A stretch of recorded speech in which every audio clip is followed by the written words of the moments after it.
George Abasible, are there? Mr. Chair. Can you raise your hand, please? Again, I'd like to be referred to as Mr. Chairman. I don't have a wooden heart. All right. And then Fiducia Mia Reyes Lucas. Good morning, Mr. Chairman. You are the Secretary for Media Accreditation and Relations Office. Yusek Raquel Tobias. Yusek Raquel Tobias. Or shall I say Tobias? Oh, you're not there. Okay, it's not there. Yusek Joel Edco. Joel, are you there? Nope. Asek Huzan Arsena. Please sound off if your name is called Arsena.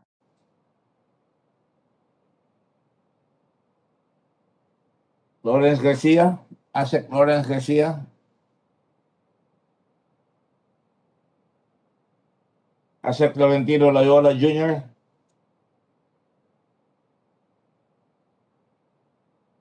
Asek Omar Alexander Romero. Attorney Romero, are you there? Asek Ryan Vincent Uy.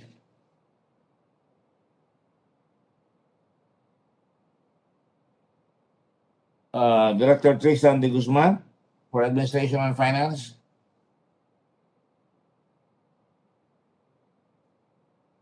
Director Glenn Ocampo. Director Eugene Early, Operations.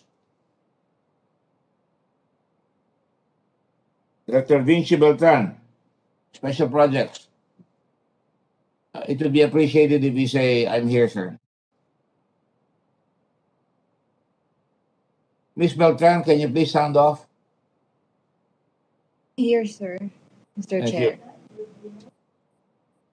I said, Mr. Chairman. I'm here, Mr. Chairman. Attorney Erin Maria Perez. I'm here, Mr. Chairman. Where are you? Here, Mr. Chairman.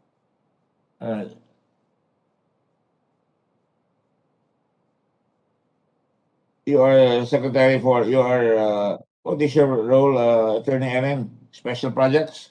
I'm a staff of Director Vinci Beltran under Special Projects, Mr. Chairman.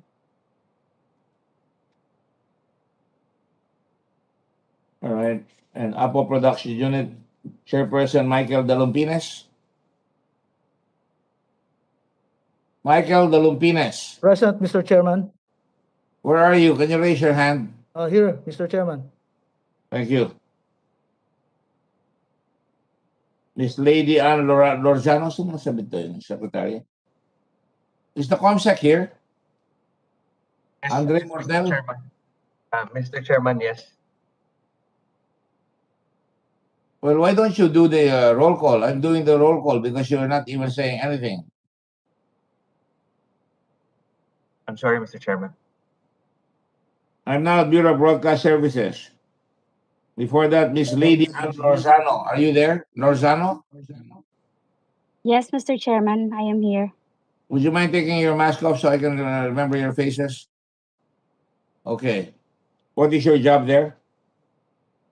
I am the Executive Assistant of Chairman and President Michael Dalumpines. Director, go ahead. Mr. Andre Mortel.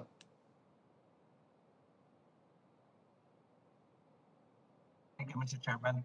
Ganda pa naman ng Amerikano mo, hindi ka nagsasalita. Go ahead. Thank you, sir.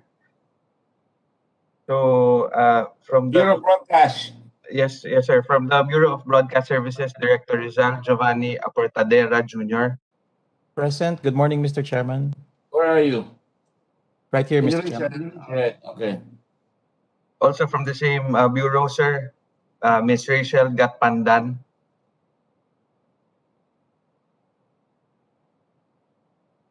Ms. Rachel Gatpandan. I'm here, Mr. Chairman. Goodness. For the Bureau of Communication What is your job Services, there, Ms. Gatpandan? I mean, I'm giving you 2 minutes of or 1 minute of fame. What is your job there? Ms. Gatpandan, I'm the acting chief. Yes, Mr. Chairman, I'm the acting chief of the Finance Division of the Bureau of Broadcast Services. acting chief. Yes, Mr. Chairman. What do you act? Chief of what? Chief of the Finance Division. Finance Division, Mr. Chairman. Do you mind putting yourself on video?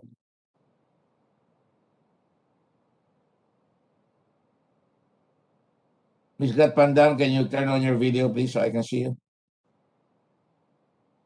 Yes, Mr. Chairman. Because you're wasting our time.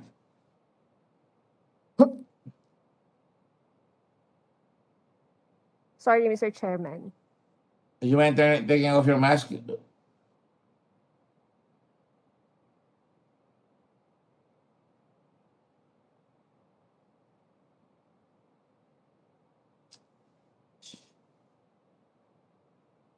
morning, Mr. Chairman. Good morning. Okay. Next. from the Bureau of Communication Morning. Services, Director Maria Florinda Princess Duque. Good morning, Mr. Chairman. Also from the same department, Mr. Chairman, Ms. Miley. Secretary Duque, Princess? Yes, Are you Mr. related to Secretary Duque? Yes, Mr. Chairman. You are what? Director 4. I'm the niece of the secretary. You're the daughter of Gonzalo? Yes, Mr. Chair. All right. Thank you. Also from the same department, Mr. Chairman, Ms. Mylene Ranyosa. Kindly sound off, ma'am, please. Good morning, Mr. Chairman. And what do you do? I'm the OIC for budget. You're very important. Okay, go ahead. From the same department, sorry. Mr. Dato. Morning, Mr. Chair. I'm the Dad, OIC. my name is Chairman Gordon. Are you dense? Yes, sir. Oh, you are? Good morning, Mr. Chairman. Senator Gordon. I'm the OIC of Finance and Admin Division. Next, Attorney Belinda Nagy.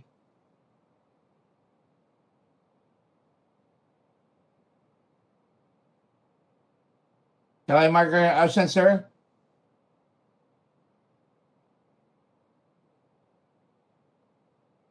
Did you invite all these people or were they brought in by Secretary Andanar? We invited them, Mr. Chairman. On what basis? I'm just giving recognition to what you did. All right, now, hurry up. So, Miss Nagy is not here? Belinda Nagy? She's a lawyer. Miss Nagy, absent. I want the secretary, because you invited them, to write them a letter asking them why they should, to explain why they're absent. All right? Sinasayang mo oras eh. Inimbita mo tapos hindi dadating. Hindi binabawasan mo yung respeto sa Senado. Go ahead. For the Intercontinental Broadcasting Corporation, Mr. Chairman, Mr. Hexel Don Alvarez. Good morning, Mr. Chairman. Right here. From the National Printing Office, sir, it's Director Francisco V. Valles Jr. Director Valles Jr., please. He's absent. Mr. Chairman, he's here. Is it so hard for you to say present? Present, Mr. Chairman. Attorney Rino Jeronimo Sagaral. Present. Good morning, Mr. Chairman. I'm Attorney Rino Jeronimo J. Sagaral, the Legal Officer of the National Printing Office. Good morning. From the News and Information Bureau, Director Virginia Arcilia Agtay. Webex ba yan? Webex. Mr. Chairman, Director Agtay is having some problems with her internet. From the PTV, People's Television Network, GM Catherine Chloe De Castro. Good morning, Mr. Chairman. Good morning. Good. Attorney Raymond Sanchez. Good morning, President, Mr. Chairman. Where are you? Where are you? I'm here, Mr. Chairman. You're not there. Your video is off. I'm sorry, Mr. Chairman. You're a lawyer, right? Yes, Mr. Chairman. Well, show yourself. All of you show yourself, so I know that you're not ghost employees. Turn on your videos.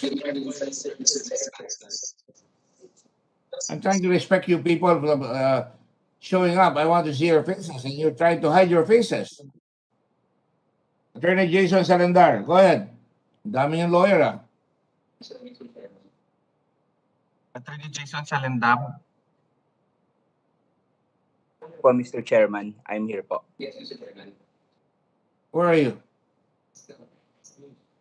I'm the OIC for legal po, Mr. Chairman. Sa PTV? Yes po.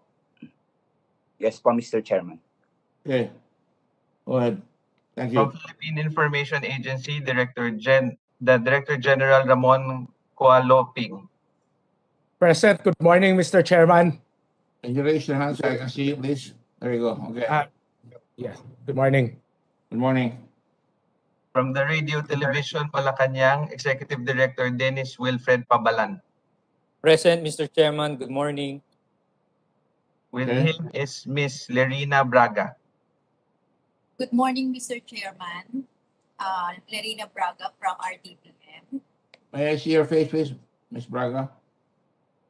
Okay, all right. Go ahead. That is all, Mr. Chairman. So Solis is not here. Please do not write anything here without them showing up. Where is DDG Benjamin Felipe? Of PIA. Do not waste their time. Do not waste the time of the government by inviting them and they don't show up. Init ng ulo. All right. Good morning, everyone. This is our budget hearing for PCOO. You have a total of 1,479 personnel that are listed as COS personnel. I leave the floor to I recognize Senator Dillon because he was the one cross-examining people, or rather asking questions last time. Senator Dillon, please. I see the presence of the Senate President. I yield the floor to the Senate President if he has questions out of deference to his office. Yes, sir. I'm sorry, I lost him on the video. Yes. Thank you, Senate President. Thank you. Thank you, Mr. Chairman. Thank you, Minority Leader, Senator Dillon. Good morning to everyone.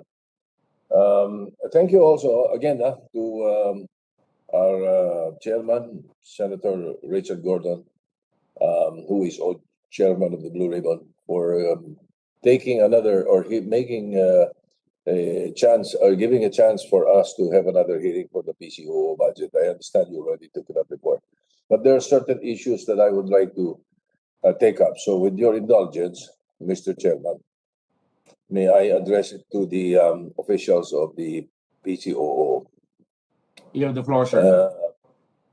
Based on the briefing materials that was prepared by the LBRMO, or the Legislative Budget Research and Monitoring Office of the Senate, the Philippine Communications Operations Office, including its attached agencies, has a proposed budget of 2,089 million for 2022. May I know how much of this will be allocated for the entire workforce, regardless of the status of employment? Personal services, I understand, has 42% of the total budget. So this is excluding staff who are contractuals or under contract. So may I know how much of the 2 billion is allotted for the entire workforce?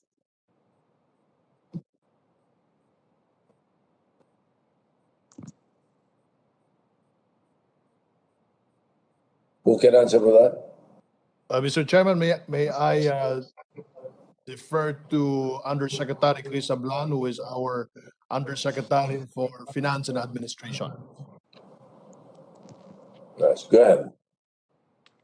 Good afternoon, Mr. Chairman. Good afternoon, Senate President. We have a total of 874 million 95,000 allocated for all agencies of the PCOO, including the PCO proper, attached agencies, and GOCCs, Mr. Chair, based on our records. 874 Hello? million 95,000.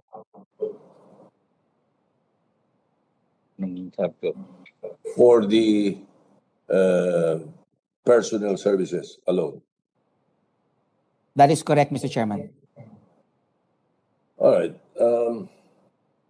Based also on the materials of the LBRMO, out of the 3,536 authorized positions in PCOO and its attached agencies, only 1,973 positions have been filled up, leaving 45% or 1,563 of your plantilla items unfilled.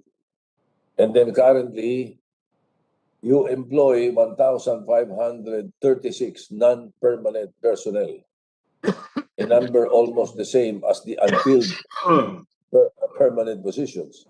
Can you explain to me why this is being done by the PCOO?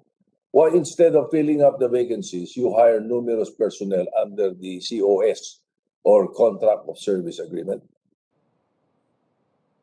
Mr. Chair, may I respond to the Senate President? Go ahead. Mr. Chairman, yes, we confirm po that we have a total plantilla position of 3,940. We have filled 2,158 of these, and we have unfilled of 1,782, or the Senate President is correct, 45% that are not filled. We assure the Senate that the PCO proper and the rest of its attached agencies and GOCCs are doing their best to fill in the plantilla positions. For PCO proper, Mr. Chairman, we have an unfilled plantilla of 88.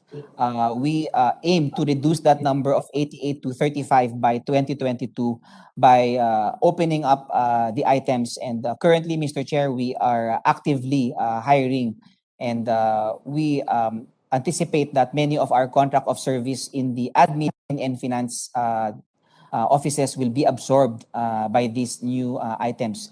We have requested for items from the DBM for our accounting division, our budget division, our legal division, and our IT division, Mr. Chair.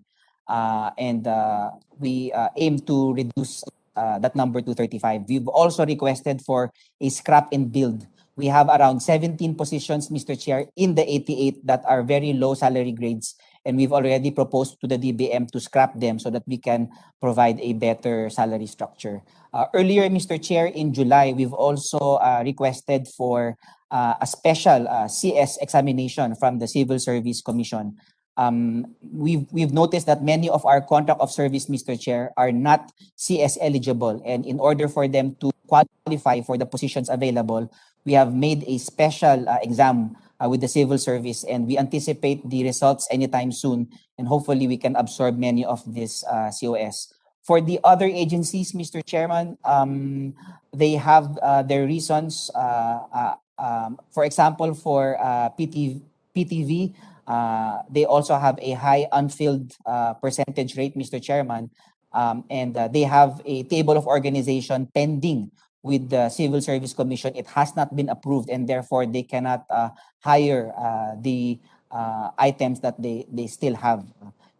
With the indulgence of the chairman and the Senate President, I defer to the heads of agencies of the attached agencies and GOCCs to explain the unfilled plantilla positions. But insofar as the PCO proper is concerned, Mr. Chair, we are filling them up as we speak.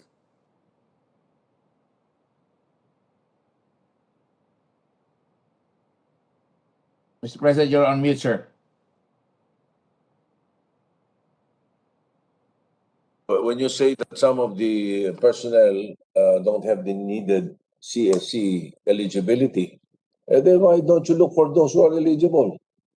Well, anyway, your explanation does not completely answer my question of why the same number of permanent personnel and the filling up of the vacancies is almost the same number. And now, okay, let me go to you were saying that we should you're giving a chance to the other agencies to explain. Let me focus now first on the People's Television Network Incorporated, because they have the most number of personnel under the contract of service agreement among all the attached offices, agencies in the PCOO, right?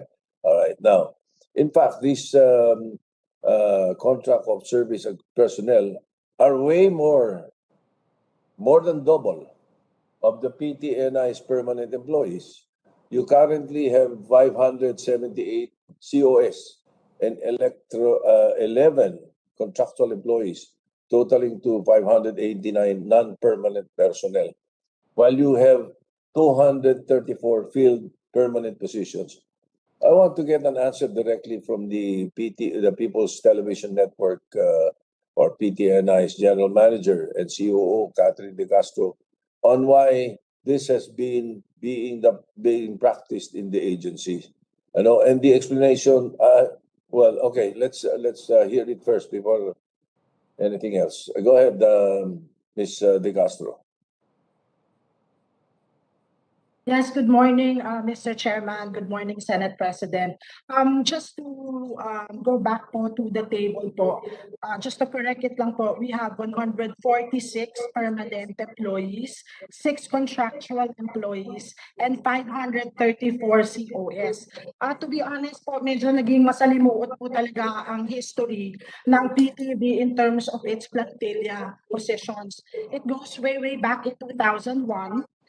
When PTV last opened its OSSP, or the organizational structure and staffing pattern. The 2001 table of organization had 766 plantilla positions, and at that time, 2001, PTV only had 478 employees. Then, Mr. Chairman, in 2004, the Office of the President, through EO 366, or the Rationalization Plan, ordered a strategic review of the operations and organizations of the executive branch to improve public service delivery. PTV then applied for the rationalization plan under EO 366 in 2004 and began reviewing its OSSP with only 766 plantilla positions. It is during this time that PTV was prevented from hiring and promoting employees and thus could not fill up the plantilla positions of the TO of 2001. It took 3 years for PTV to complete its study, but in 2008, the PTV management at that time decided to scrap the rationalization plan. Then, Senate President, under the Aquino administration, the revitalization of the network was pushed under Republic Act 10390, and it also ordered for the reorganization of the network. The reorganization plan was submitted to the Governance Commission for GOCCs, or GCG, and it was approved in 2015. But because of the change of administration from the Aquino to President Duterte, only the first phase out of 4 phases was implemented. GCG approved the table of organization, and it only had 498 plantilla positions. With all due respect, sirs, a quick review of the GCG approved TO showed some problems. That's why all the general managers before me, and even yours truly, wanted to revise and to make it more suitable for a broadcasting network. If I may say so, some of the problems of the GCG approved TO, the staffing pattern reveals that it is skeletal by nature. Most divisions had only 1 permanent plantilla position. The GCGTO was created with the view that the rest of the personnel will be under a COS agreement. This will no longer be feasible as it will violate CSC DBM COA Joint Memorandum Circular 2018. The plantilla positions under the GCG approved TO did not have individual job descriptions. Hindi ko po alam kung bakit ito nakalusot po sa GCG. The qualification standards or QS for the positions were revised but were never submitted to the Civil Service Commission. And in fact, CSC even asked for justification as to the GCGTO's high QS. This is where the gridlock happens, sirs. GCG approved a COS-dependent table of organization, but CSC does not recognize its QS standards.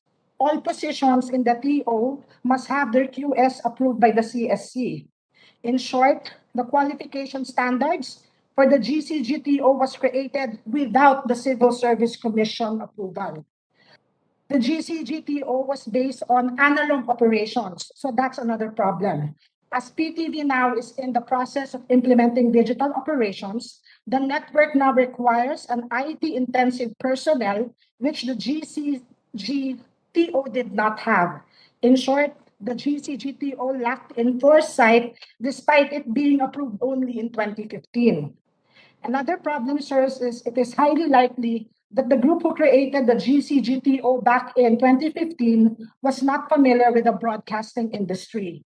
The GCGTO had positions for senior news editors for general news and some other positions which PTV does not have, or which PTV does not need. It also had an executive producer, a senior reporter, and field producer for presidential coverage, which the RTVM already does. And lastly, the GCGTO only allows 3 reportorial teams. No network can produce news 24/7 with only 3 news teams. It also only has 3 writers for the entire news division. The GCG failed to recognize that a newscast needs at least 3 writers. To date, PTV has 6 daily shows that rely heavily on news. Another thing, the GCGTO only had 2 editors for the entire news division. The GCGTO did not provide any position for cameramen who will service the ENG. And lastly, the most important thing, the GCGTO also failed to allow positions for online news. And isa pa po sa pinapoint out, the GCGTO did not undergo any dialogue with the Networks Union or the PTEA. It lacked communication with the proper transparency. Kapag tinuloy po ang implementation noon ng GCGTO, only 89 of our permanent employees will be qualified, displacing the 57 employees. With that problem, sir, kami po ngayon sa PTV ay nag-decide na mag-propose ng bagong table of organization which the network can use for the next 10 years. The new proposed TO will have more or less 800 plantilla positions, which will definitely absorb all our COS.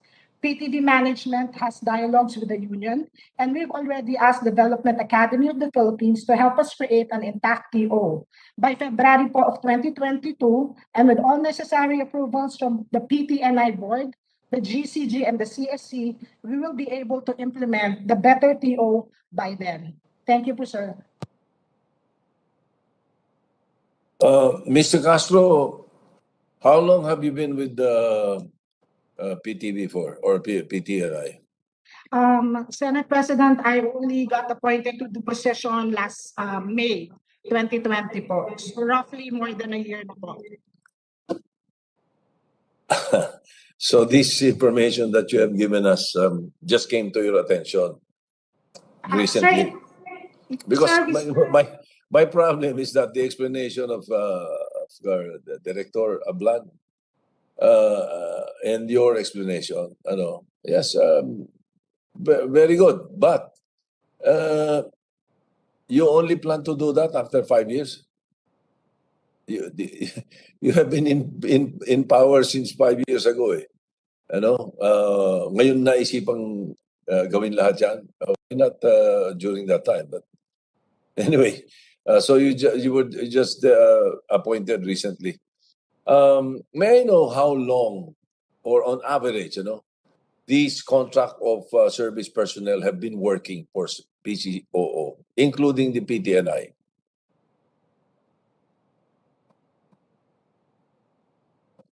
Mr. Chair, may I respond to the Senate President for PCO proper? Go ahead. I can Go ahead. respond.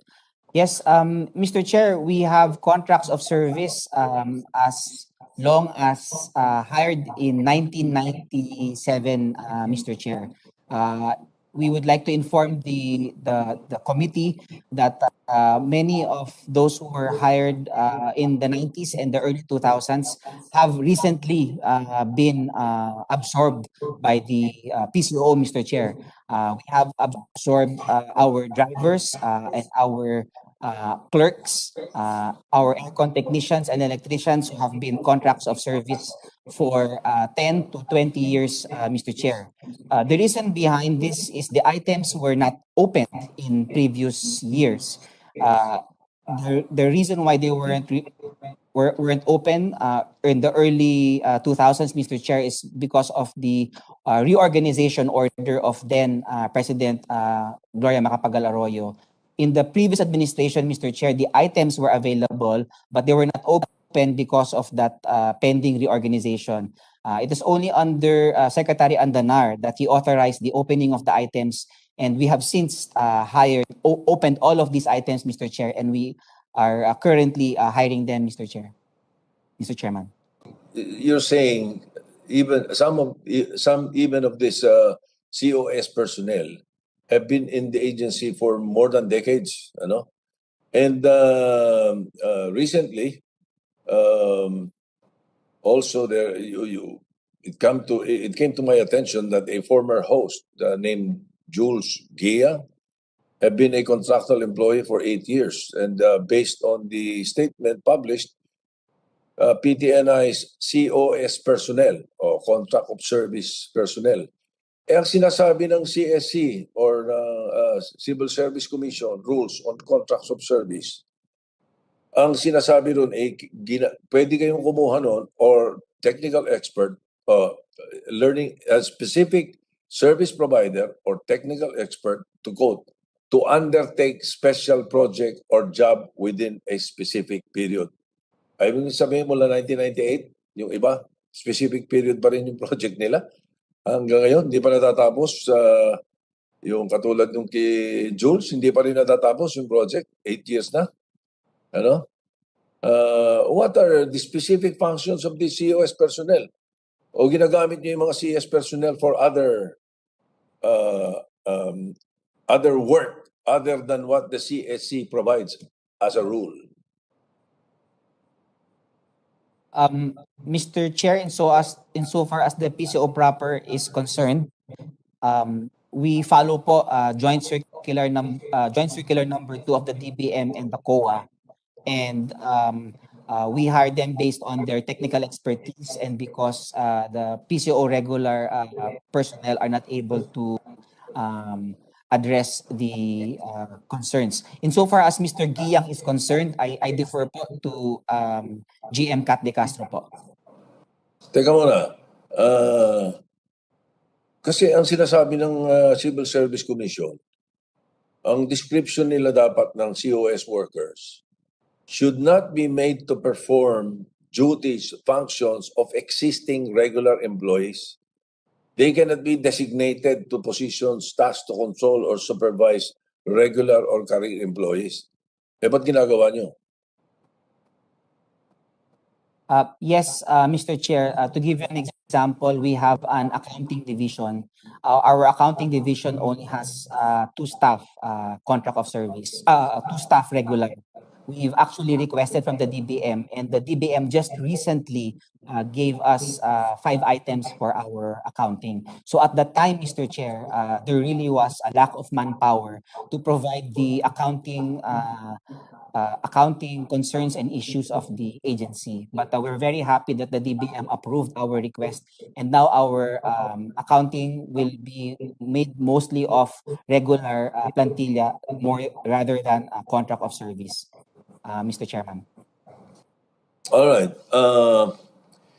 In relation to your personnel issues or COS personnel issues, the Commission on Audit, the COA, the favorite of the President, has previously questioned the legality, validity, and accuracy of 189,782,000 worth of salaries received by the personnel of the PTNI. This was due to the fact, kasi sinasabi ng COA, that some daily time records or the DTRs of the COS personnel lack signature of personnel and the non-approval of their respective supervisors. So, have you resolved this, Mr. Castro? Yes, Mr. Chairman and Senate President, yes po, we have resolved this. Nakulangan lang po sa mga signatures, inayos na po namin to. It was already submitted po to the COA, and then we also submitted all these daily time records as requested po by Senator Nancy Binay. It's already po with the Philippine Senate. Yun po. Thank you po. Kung hindi na po na ng COA, wala. Di mapapagbintangan kayo, may mga ghost employees kayo. With all due respect for Mr. Chairman, it was the same AUM from the previous years po. So ngayon lang po nakapag-comply talaga ang PTV sa submissions po ng daily time records po. At yung mga salaries po ay napunta po sa mga tao po ng PTV. All right. Is it true that Mr. Jules Giyang was removed from his post because of his being vocal about press freedom? You know, the situation is ironic because the government's mainstream media, you are the mainstream media of the government. How will the people trust your station to report balanced and factual news if this is happening in your own backyard? Press freedom is something I truly value. I have to place that on record. My grandfather, the Maverick Senator Vicente Soto, is the author of the Press Freedom Law. And that's why I'm concerned. And I am now the principal author of the law amending and expanding the coverage na sinama na kayo. Dati hindi kayo kasama sa Press Freedom Law. It's only the newspapers. Sinama namin kayo dito sa bago. So pero bakit ganun yung nakarating sa amin na informasyon na yun? Tinanggal ninyo because he was vocal about press freedom. Yes po, Senate President. Just for the record po, si Jules Giyang po ay nag-resign po siya.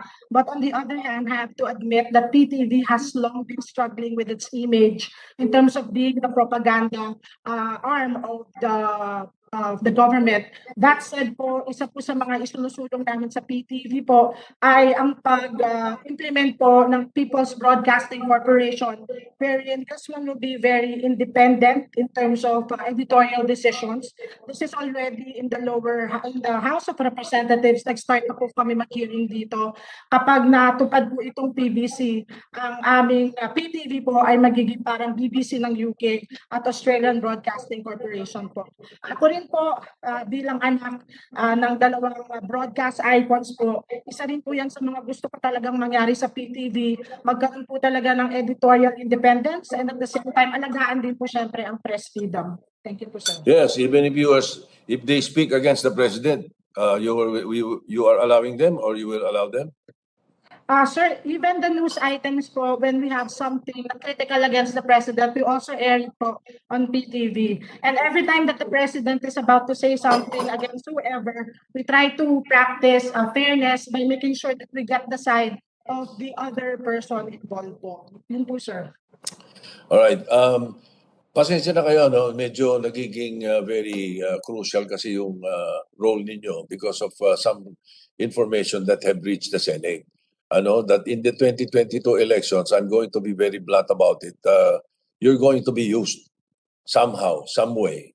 So we're just trying to make sure that you have a clean slate para hindi kayo mapagbintangan, hindi ba? Kapagkat yun ang mga lumalabas na informasyon eh. Ngayon, kumpletuhin na natin. Another information that has come to my attention is one bill involving unliquidated funds of the PTNI. As a background there, during the field assignments ng mga news team ninyo, you are given out-of-town funds, given funds for out-of-town coverage. Once the coverage is done, the news team consisting of the cameraman, reporter, driver, will return the remaining and unspent funds together with all the receipt of the expenses during the assignment. Now, the news department before does not have a proper liquidation form and turnover policies. Siguro binago nyo na, no? But thus, the news team will just give the unspent funds and receipts to a Shirley Constantino, a former news administrative staff who was also a COS personnel. However, in 2018, so recently lang, Ms. Constantino failed to return the cash to the network, resulting to memos being issued by the Finance Department to the members of the news teams. Ms. Constantino withheld the said memos. Since the news teams do not know about the memos and where the missing funds were, the members of the news team were the ones penalized by the agency by not paying their salaries. Kukunti na lang ang sweldo nito mga ito, sila pa napahamak. Some members of the news teams were deducted an amount ranging from 8,000 to 98,000. So after your alleged investigation, and I'm sure you're well aware of this already, your network sided with Ms. Constantino and allowed her to resign and leave the agency without any accountability. So it was the members of the news teams that were required to pay the unliquidated cash by Ms. Constantino. And these COS personnel were forced to pay or else their salaries will be put on hold. So may I know exactly the scope of the work of this Shirley Constantino? And based on the information that I gathered, she was also a COS personnel. Di ba dapat ang position niya should be performed by someone who is a permanent in the agency, Ms. Constantino? Ms. De Castro, go ahead. Sir, with all due respect, I was not yet the general manager at that time, but my team here, they're telling me now that Cheryl Constantino was removed from office. He was a part of the news division. And yun po, despite of that, sir, we are now ayos na po ang aming mga liquidation process. And as GM po, Senate President, I will take a look at that. In fact, isa sa mga ginawa ko nung ako'y naupo, isabulin yung mga nagkaroon po ng problema with PTV. So, yun po, Senate President. Pero dapat tinitigilan nyo na yung paggamit ng mga COS as katulad yan, a designated administrative staff, officer of the news department, tapos COS lang. Hindi nyo pa sinusunod ng trabaho ng COS based on CSC rules. So is it true that she was exonerated? Hindi siya nakasuhan. She was just allowed to resign without her accountability for the unliquidated funds? Yun, Senate President, my team here, they're telling me, tinanggal lang po talaga siya sa kanyang position. And Hindi siya pinagbayad? Hindi siya pinagbayad? Ba't siningil pa rin yung mga pobreng mga empleyado na nag-turnover sa kanya ng mga pera? Yes po, Senate President, we will take a note of that. I will make sure na we will resolve it and we will inform your office po as soon as possible. But as it is now, ang head na po ng news division is somebody na permanent na po kasi nga po nangyari po kay Constantino po. Okay. All right. Again, just to complete the picture, no? And I will take your word for that na hindi na dapat nangyayari yan. At saka tingnan nyo kung paano nyo hahabulin yun. Kawawa naman yung mga empleyado na pinagtatanggalan ng sweldo, hindi pinagsweldo, pinababayad yung kapalpakan ng isang COS na ginawa ninyong administrador. Okay. Now, also, mayroong konting hindi magandang nabalitaan tungkol sa PTB4. There is a news article last September 2, 2021. It says here that the PTV employees complained of demoralizing situation and that the People's Television Employees Association is requesting for the approval of complementary salary adjustment because 70% of the PTV's workforce have no salary increase for the last 15 years. So, may I know from the PCOO or you, Ms. De Castro, if the request of Employees Association have been considered for the 2022 budget? Yes, Senate President, may ilang grupo talaga ng mga empleyado na hindi naisama sa modified salary scheme noong 2017. Admittedly, 40% or roughly 68 employees lang ang nakatanggap, while 70 or 60% or roughly 102 employees did not receive any modified salary scheme. Through the years po, lagi pong nagpapadala ng appeal ang PTV sa Office of the President. Noong 2019, sumulat muli ang ating union sa Office of the President para humiling ng salary increase, pero sumagot ang Office of the President na base na rin sa mga komento ng GCG na decline po ang salary increase request po ng PTV. Pero dahil rin sa pandemya, marami po sa aking mga empleyado ang nagpapakasakali na baka ma-adjust pa rin ang kanilang mga sahod dahil ang PTV nga po ang media frontliners ng gobyerno. Our people put their lives at risk almost every day to cover the government's efforts versus COVID-19. Noong May 2021, sumulat po ang ating union muli sa Office of na aprubahan ng Pangulo ang Complementary Salary Adjustment or CSA. Ito po yung sinasabi ninyo, Senate President. Ang target sana po ng CSA ay increasean lamang ang mga hindi na isama sa salary adjustment noong 2017 o yung 70% ng mga regular employees ng network. Tayo rin sa management noong June pa lang po ng 2021 ay sumulat na rin sa OP para ipaalam na sinusuportahan natin ang hiling ng ating mga empleyado. Ang huling update po na nakuha namin sa Office of the President ay nire-review nila ang CPCS o yung Compensation Position Classification System na magbibigay solusyon na rin umano sa CSA request ng PTV. Kung ito po ay aprubahan o pipirmahan na ng ating mahal na Pangulo, Office of the President na lang po ang makakapag-sabi po noon. Para rin po matugunan ng unjust salary classification ng PTV, tayo po ay nagsasagawa ng table of reorganization, katulad po ng masabi ko kanina, para rin po mabigyan sila ng tamang salary para po sa kanilang mga posisyon. So katulad po namin sa... Yes po, sir. That's it. Okay. Related to this demoralizing situation in the PTNI, the People's Television Network, nakarating din sa amin ang balita na is it true that bullying is being practiced there by the officers? Ano? Now, in relation to that, is it true that one of your employees committed suicide? John Kenneth Bornilla? By jumping from his apartment building due to issues at work, kasama na yung bullying at saka yung mga sinasabi natin sa sweldo? This is based on his last conversation with his fellow employees. O mabigat yun. According to his co-employees, Mr. Bornilla was overworked, underpaid, and confronted with issues of mismanagement in the news department regarding work schedule, madalas mabubuli. Sino ba yung mga bully na yan? And so he decided to end his life. Oh, is it true that he committed suicide?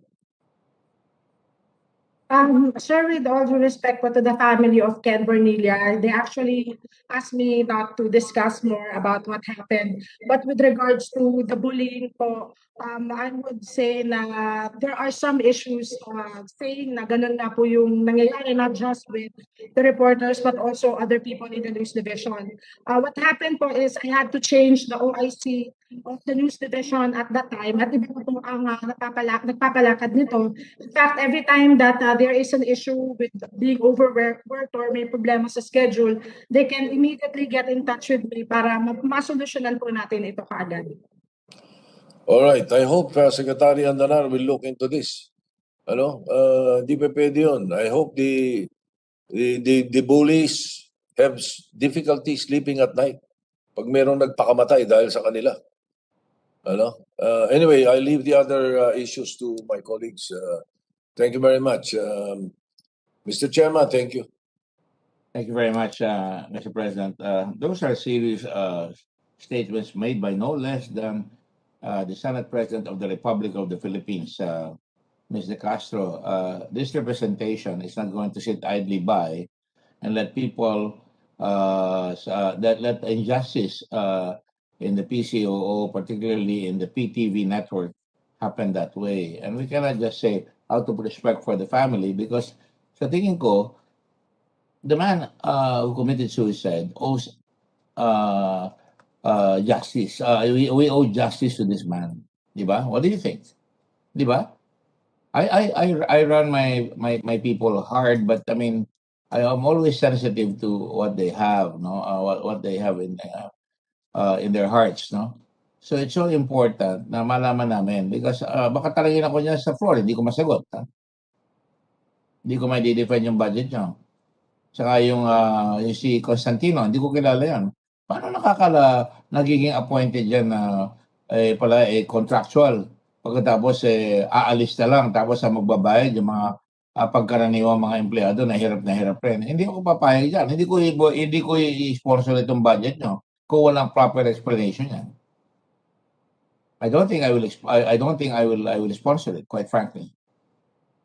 I'm shocked. I mean, I'm glad that the Senate President himself took the cudgels for these people.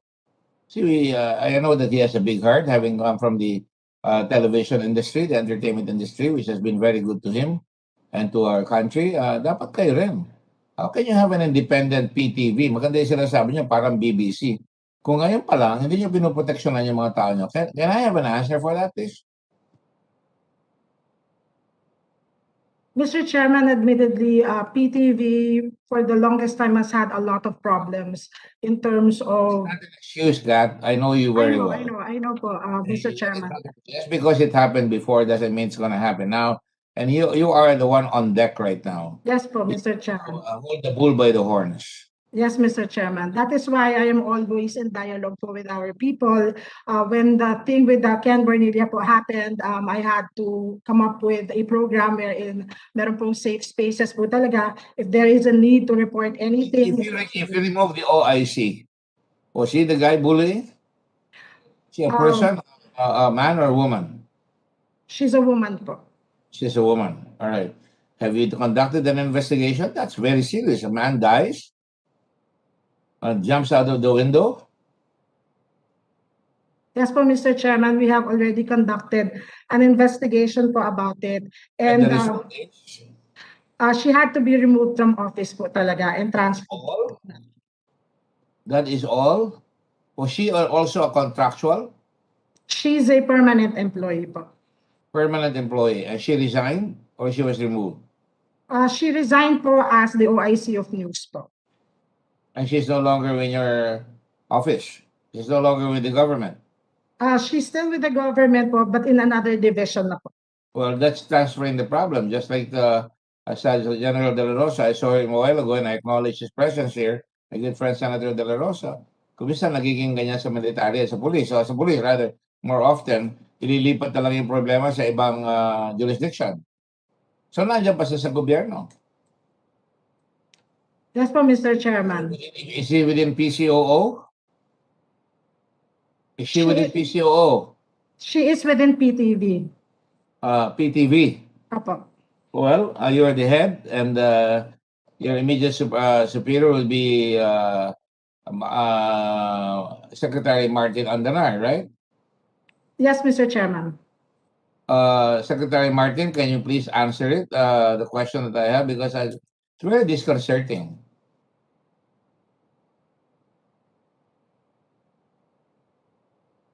Secretary Andanar? Mr. Chairman, I have given full range to GM Kat De Castro and the entire board of PTV. So the entire management of PTV is basically dependent on the general manager and the entire board of the People's Television Network. And I only come in when they ask for my advice.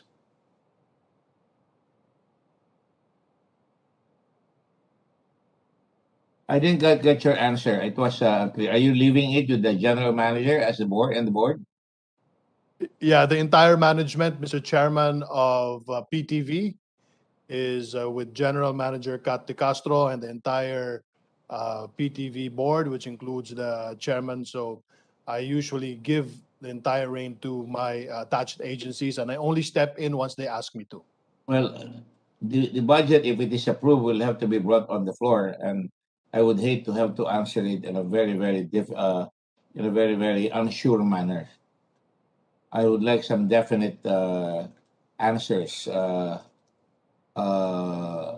When I commit, I will commit all out, but I have to make sure that we protect the integrity of your department, and I'm sure you do that too. You've been raised very well by your parents, and I'm sure you're an upright man, capable of growth and greater service to your fellow men, quote unquote. Yes, Mr. Chairman. So I would like to get something in writing. At the same time, in that Constantino case, uh, and the matter there was unliquidated advances. Is that correct? And I'd like to have justice for those people who have had to pay for them. Why are we going to let the poor people there? Sinasabi nyo, underpaid. Mga contractuals ba yung mga yan?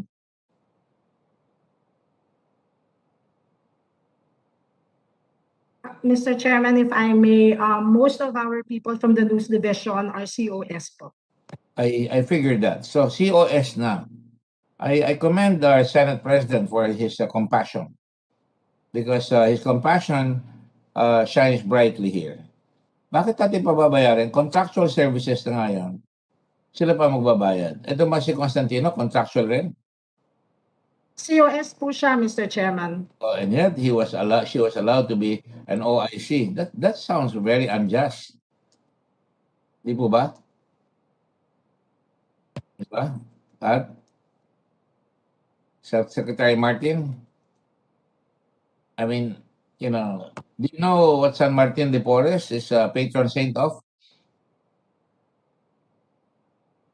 Oops. Of the, Mr. Chairman, of the mulattoes in The mulattoes, yeah. South America. And also the public health workers, if I'm not mistaken. And which means she cares for the health of the people because they need public health. So, in health ng tao ninyo dyan, ano pag-alagaan nyo? Kung tumatalo nagsusuicide, masama yan.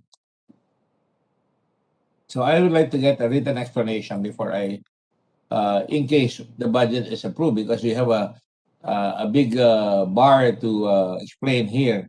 I share the concerns of Senate President Soto, that baka gamitin ito mga contractual services, especially ang tatagal na niya. No? Ilan lang naman yung sinabi niya matagal, di ba?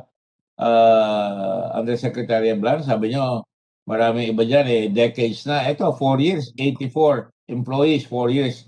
3 years, 80 number of employees na since 2018 hanggang ngayon, CS. Tapos mayroon na naman tayong lalagyan ng 113. Ang totoo niyan, konting-konti lang naman yung mga tumagal na mga dekada. Ba't natin patatagalin? Pero yung konti na yun, halimbawa 9 years, 2012, 20. And then, tama ba yung sinasabi ko, Secretary Ablan? Can you bring down that one? Is this theirs or ours? Di ba itong pinakita niyo sa amin? Yes, Mr. Chair. PTV lang yan, PTV? Opo. O PTV lang yan, ha? Now, okay, I'll let you answer that in writing as well. Dapat matapos na yung problema yan. No? But I'm going to have ask you after Senator Dillon. I will ask questions more about the COS. But finally, just to follow up, again, all this is a matter of follow-up with the good questions of our Senate President. Again, I commend him for his compassion for the people. Again, I would like to ask Kat, in the interest of service, sinong pinalitan mo dyan as General Manager? Mr. Chairman, ang pinalitan ko po ay si Jeff Laksa po. Jeff Laksa. And then how long did Jeff Laksa stay as General Manager? 1 year?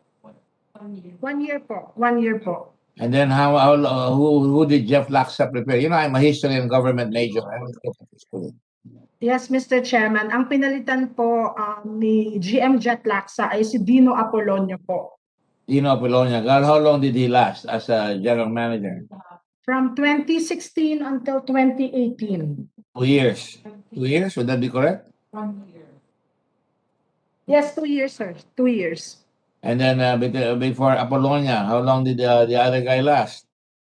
Si Jet, I think po sir, after Apollonia left, nagkaroon po sila ng problema kung sino po yung gagawing GM. And I think it took a year almost bago po nagkaroon po ng bagong GM ang PTV. She was on board from 2019 to 2020 and I came in po 2020 po until now. Sino yung 2019 to 2020? Si GM Jet Laksa po. Oo nga, pero yung nakaraan, before Apollonia. Before Apollonia is Bocobo daw po under the Aquino administration. Ilang taon si Bocobo? 1 year lang din daw po, Mr. Chairman. So I would imagine na panay ganyan, no? Sino pinakamagatagal na nalalaman yung GM? I'm addressing this to Secretary Martin because I think she should recommend na dapat talaga magabang serbisyo. In other words, Sino nagsisir? Yes.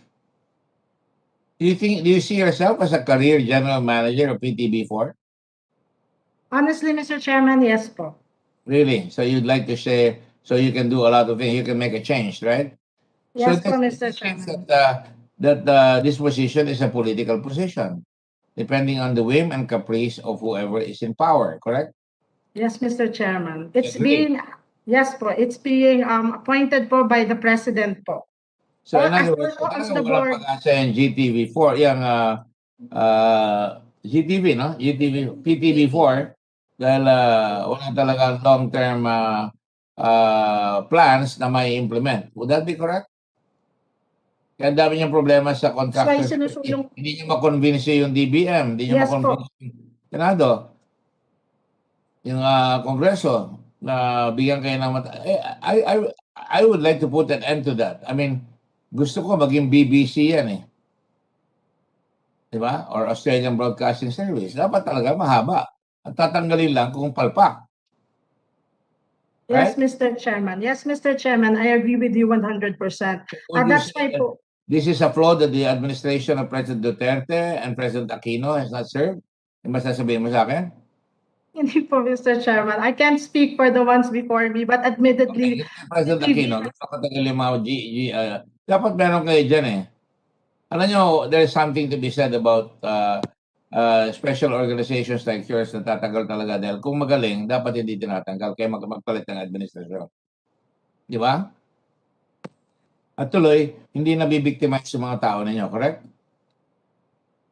The very fact that you have a lot of people na contractual shows na there is no long-term planning. Would you say that's correct? My fraternity brother, the Undersecretary Ablan, who is who is the son of an eminent fraternity brother also, Roquito Ablan, and whose his father was a hero in World War II. Would that be correct, sir? That would be a correct assessment, Mr. Chairman. The number The of COS are reflects of on the good poor stock, planning of the right? agency. Just as the Andanas are of good stock. History yan, ha? So would you say that you should be able to correct that?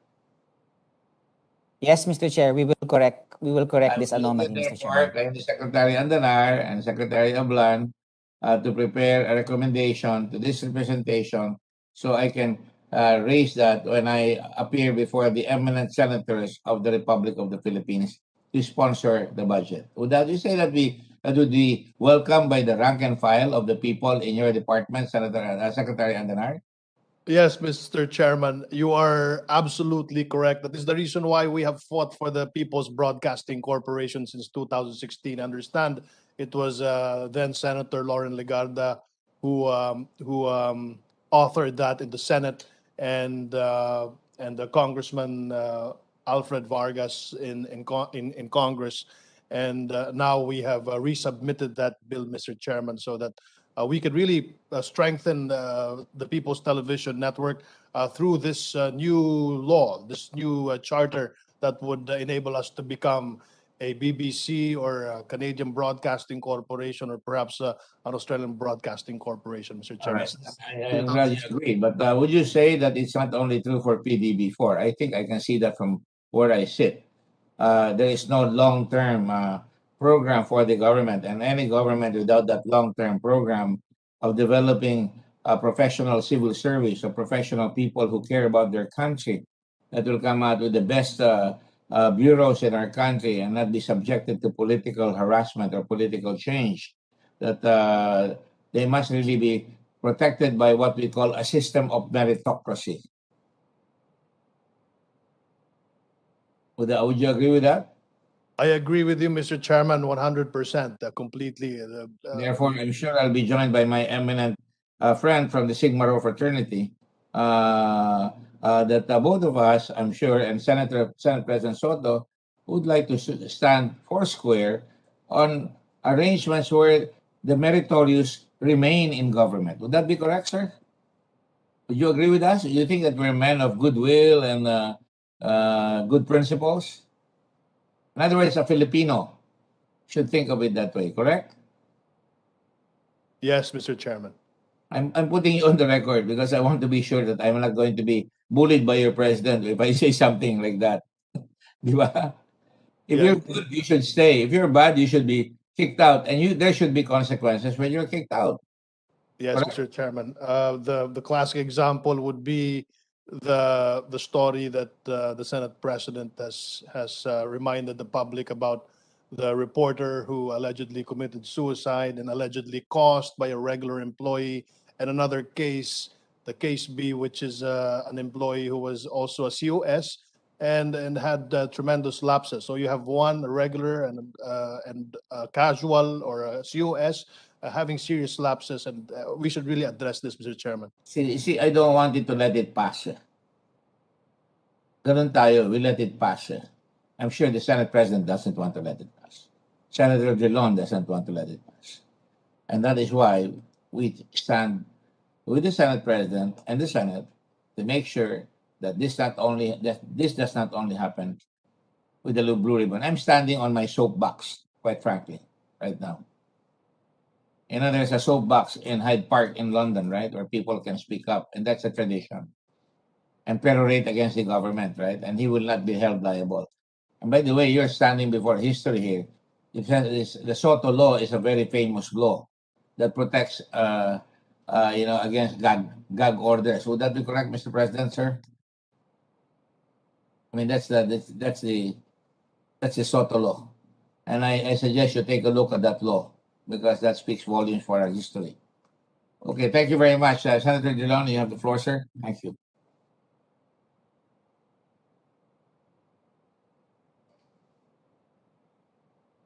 Thank you very much, Mr. Senator Gordon, Mr. Chairman. Just as a preliminary remark, I can notice that Opsilonians are really after impartiality. They only hire competent people. The same with the Sigma Rho. I do not know about the other fraternity. Anyway, Mr. Chairman, having said that, just a quick review of the manpower complement of PCOO, Mr. Senate President. Is it correct that right now in the PCOO proper, you have only 54 plantilla positions? That's what your report indicates. Can you confirm that? 54 plantilla positions in the PCOO proper? Your report says plantilla permanent, 2021, 54. Tama po ba? Can you reconfirm that for the record? Mr. Chairman, may I defer to Undersecretary Ablan for the response? What batch are you in the Opsilon, Mr. Ablan? Mr. Chairman, good morning. I am batch 2000, Mr. Chairman. 2007? Well, anyway, just do your by impression of your report is that you have 54 plantilla positions in 2021. I am trying to confirm that on the record. Mr. Chairman, here based as of 2021, our plantilla permanent is 53. Okay, just a matter of one, but more or yeah, I'm reading from your report, 54 or 53. Okay, whatever it is. So, but you have also a co-terminus of 83 positions. Is that correct? That is correct, Mr. Chairman. Now, so you have 83 co-terminus positions in 2021. How many were there in 2016 at the start of this administration? How many co-terminus? Based on our report, Mr. Chair, for 2016, we had 8 co-terminus. You have 8 co-terminus in 2016. Now you have 83, or a 1,000% increase. That's what the record says.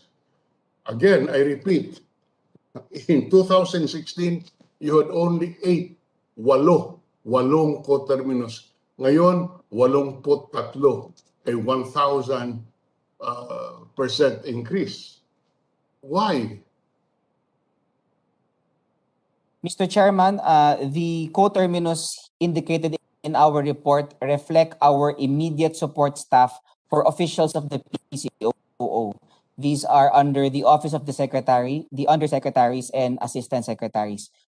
So these are the support staff of these officials, Mr. Chair. And that is why we have 83. Are you That is saying correct. that in 2015, PCOO did not have sufficient support staff because they had only 8, and you doubled it 1,000 times? Today it's 83. That's unusual. Mr. Chairman, at that time, the officials did not request for immediate support staff from the DBM. We requested.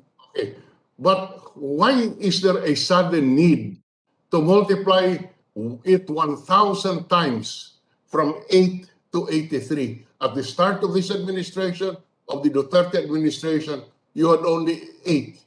Today, you have 83. Bakit naman ganun? That's 1,000 times more. What is so unusual for the last 6 years that you had to increase your co-terminus positions 1,000 times? Mr. Chairman, other than immediate support staff, the 83 also reflect the 35 co-terminus staff of the Freedom of Information Project Management Office, which we hope will be converted to regular plantilla, Mr. Chair. So this is a newly created project management office of the PCOO through the efforts of the DBM, Mr. Chairman. Well, just for the record, we are not convinced about the validity. Mr. Chairman, may I be given... Yes, to the other of Salonian, Secretary Andarar.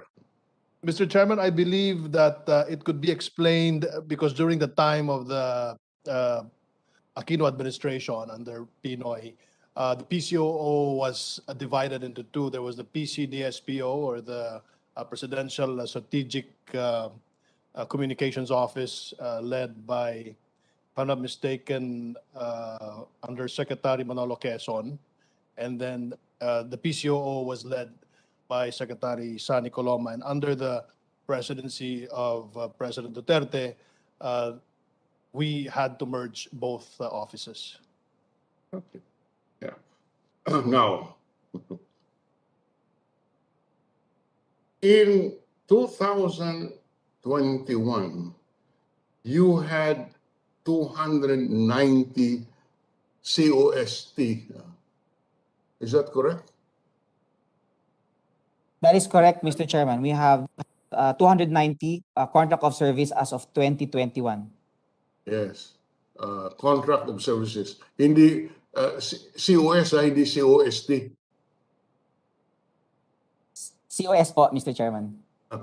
Because akala ko, contract of services for trolls. Sige, let's put that aside first. But you had 290 contract for services. In 2016, is it correct that your records show you had only 120 contract of services? Mr. Chairman, based on our records in 2016, the PCOO had 200 contracts of service. What you have reported here, I'm looking at it right now. Contract of service, 2016, 120. In 2017, 239. 239. In 2018, 200. 2019, 218. In 2020, 307. This is your own report. In 2021, it went down to 290. This I'm reading from your report. I do not have knowledge of this unless, except that you provided it to us. Mr. Chairman, we did submit a report on the PCO proper manpower. We are looking into the difference in numbers, but the records that I have for contracts of service for 2016, Mr. Chairman, is 200. For 2017, it's 239. For 2018, it's 200. For 2019, it's 221. For 2020, Mr. Chairman, it was 326. And for 2021, it's 290, Mr. Chair. We apologize if the document that the senator received was a different number, but the numbers I just mentioned, Mr. Chair, is the correct numbers. I hope that between now and the time your brad sponsors this on the floor, the numbers will not change again. Yes, Mr. Chairman, we will make sure that the numbers are correct. So what is the final number for contract of service or what I call COST for 2021? For 2021, Mr. Chair, for the committee's record, we have 290 under contracts of service. 200? 290? 290, I confirm that, Mr. Chairman, 290. All right. 290, and I was looking at it from 2016, this increased by 200, almost 250%. Why? Mr. Chairman, we needed to hire additional personnel contracts of service to complement our media and content production unit, Mr. Chairman, to address the different projects of the other agencies for the agency, Mr. Chairman. Yes. In 5 years' time, you have increased it by 200 and almost 250%. Kahit po si Alikabok, hindi papayag dyan kung buhay ngayon si Alikabok. You know who Alikabok is? Yes, Mr. Chairman, my father po. Yes, your father. Kilala ni Senator Gordon yan, si Alikabok. Anyway, how do you explain the fact that you increased your contract of services by about 250%, a little less? Anyway, so that is on record now. In 2016, at the start of this administration, there was no item for personnel hired under downloaded funds. Your report shows 0. In 2021, downloaded funds 36. What are these? These are personnel hired because of the funds transferred to you by other agencies? That is correct, Mr. Chairman. Downloaded funds mean these are funds coming from agencies who sought the assistance of the PCOO. And in order for us to deliver the media and communications requirements, we hired contracts of service with the funds that we receive from these agencies. Why was that practice not present in 2006? There were no contract of service employees hired under the heading downloaded funds. Suddenly, you have 36 today. Yes, Mr. Chairman. For context, for the senator, the chairman, and for the rest of the members of the committee, the Presidential Communications Operations Office is a relatively new department level office. It was consolidated by Executive Order Number 4, Series of 2010, by then President Benigno Aquino Jr. And prior to that, Mr. Chairman, the PCOO was known as the Office of the Press Secretary. It was only in 2010 that the PCOO started converting itself into a media and communications organization. And when the Secretary Martin Andanar, assumed the position in 2016, we expanded the creative media and information group of the PCOO, Mr. Chair. That explains why from 2016 all the way up to 2021, we've had downloaded funds because the Secretary has converted PCO to what it is supposed to be, Mr. Chairman, which is the communications arm of the President. For added context, Mr. Chair, we do not have videographers, graphic artists, editors, items in the PCO plantilla. What we have, Mr. Chair, are just 4 positions for public information officers and 4 positions for information officers. Generally, Mr. Chair, these items perform the function of media relations. But since 2010 up to 2016, Mr. Chairman, PCOO has embraced the duty and obligation to provide communications, media, and other information needs of the executive branch, and hence we have converted into a media office, Mr. Chair, not just a public relations or media relations office, Mr. Chairman. That is the reason. Yes. Mr. Chairman, I do not subscribe to the view of Undersecretary Ablan that just because you were elevated to a department that justified the hiring of so many people, particularly when they are only hired on under a contract of services agreements. I do not subscribe to that view. That to me, that's a way of going around the imposed manpower limits by the DBM, and this practice must have to stop. So, question: how many more contract of services do you intend to hire under your 2022 budget? First question: do you intend to maintain all of these COS in 2022? No, Mr. Chair. Well, we have all intentions to reduce the number of contract of service personnel of the PCO proper. You intend to reduce by how many? By 1, 2, 3? How many? Mr. Chairman, yes. Mr. Chairman, at the very least, we aim to reduce the number of 88 contract of service of the PCO proper by 22 items, Mr. Chair. We have 5 items under the budget division, 5 items in the accounting division, 6 items in our IT division, and 6 under our legal division. So at the very least, Mr. Chairman, we informed the Senate that we intend to lower this number of contract of service by 22 personnel, Mr. Chairman. Okay. The worst from the record is that of PTV. PTV contract of service. In 2016, correct me if I'm wrong, Ma'am De Castro, you had 214 contract of service. In 2021, you had 534 contract of service. First question, do you confirm this? This is the report we received from PCO.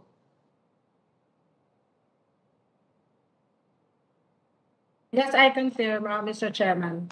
You confirm, okay. In other words, you confirm that from 2016, from a contract of service of 214, you increased it this year to 534, or a 250% increase. You confirm that, ma'am. That's what the record shows. Yes, Mr. Chairman. Now, do you intend to carry this? Does your budget for 2022 carry the same number of a bloated COS plantilla of 534 from only 214 in 2016 or already a 250% increase? In other words, how many COS do you intend to maintain next year? And is there a reduction or is there an increase in your budget for personnel? Mr. Chairman, yung aming 534 COS Mr. Chair. And in terms of the budget po, kung ano lang po yung inalot sa amin ng DBM, which is 104 million pesos, yun lang din po ang gagastusin namin for 2022, Mr. Chair, for the COS. Can you repeat your answer, please? I didn't fully understand it. I'm sorry, Mr. Castro. Yeah, yes po, Mr. Chair. Yung aming COS, the number of COS that we have for this year na 534, sila pa rin po talaga until next year, 2022 po. And yung pasweldo po sa mga COS ay galing po sa MOOE na po ng PTV. Yeah. Why do you need 534 next year? I noticed, for example, that the number, I'm looking at it, PTV4. Yeah. That number jumped from 214 in 2016. Last year it was 534, 524 in 2020, in 2021, 254. And let me be candid with you, Mr. Castro. You know, the Senate President pointed out certain shortcomings in your personnel policies. But here, you intend to maintain a bloated 534 manpower under contract of service. Now, are you aware of the Joint Resolution number 1? I'm sorry, Joint Circular number 1, series of 2015, issued by the Civil Service Commission, by the DBM and the COA, insofar as the rules on the procurement of services via job orders and contract of service? Are you aware of that? Yes, Mr. Chair. You're aware of that. And under that circular, when can a COS personnel be hired? Under what circumstances?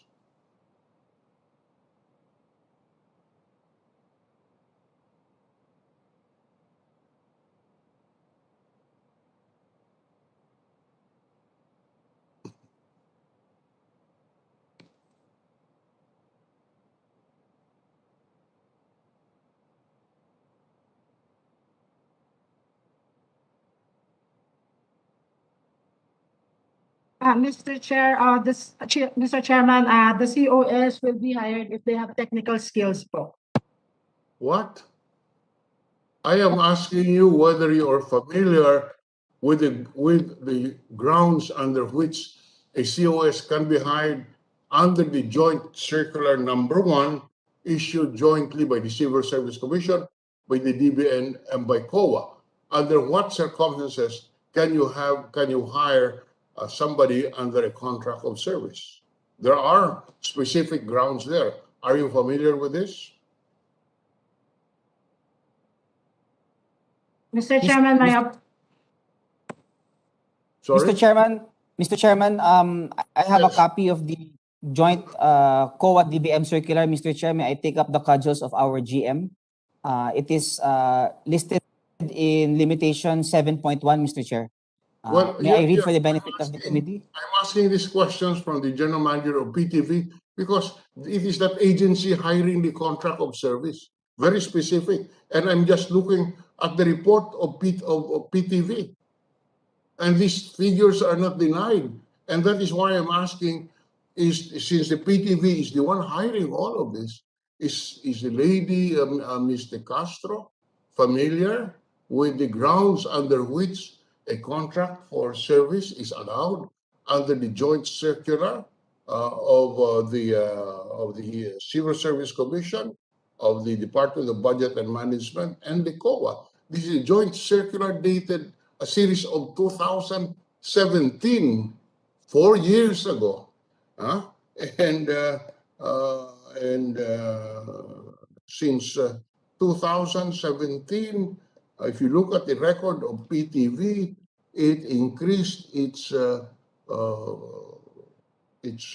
budget or its personnel from 214 in 2016 up to 534 or 534 today, or a 250% increase.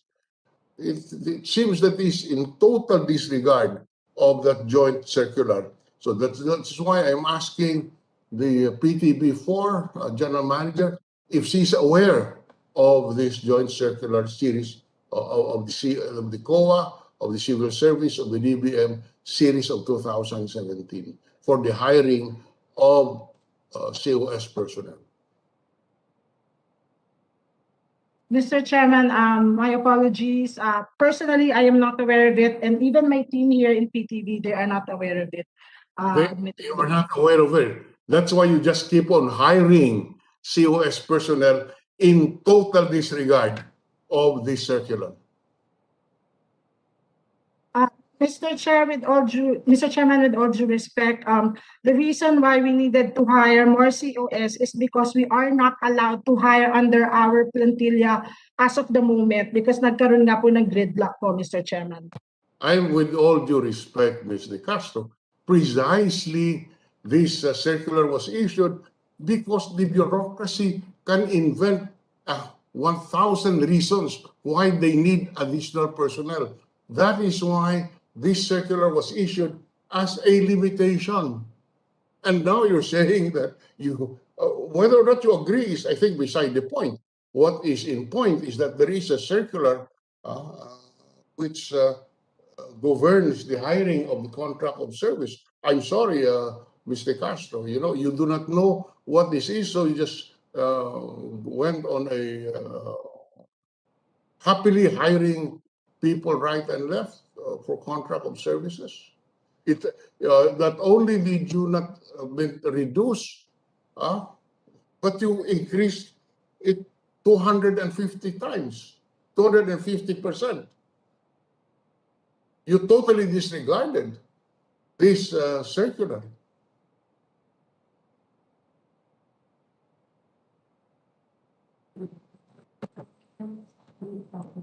All right. I'll ask you specific. So may I have your comment? You do not know this, and therefore you just went on hiring in total disregard. Now, given this, how do you? Okay, first, what are the special projects being implemented by PCOO, which would, or PTB4, which would justify the increase of 250% from 2016 to today? In other words, you hired 320 more in the last 4 years as contract personnel. What are under that circular that I cited to you, Madam De Castro? It provides that the hiring of the COS personnel are only allowed if, number one, there are special projects being implemented. What are the special projects that you have implemented which would justify the hiring of 320 more?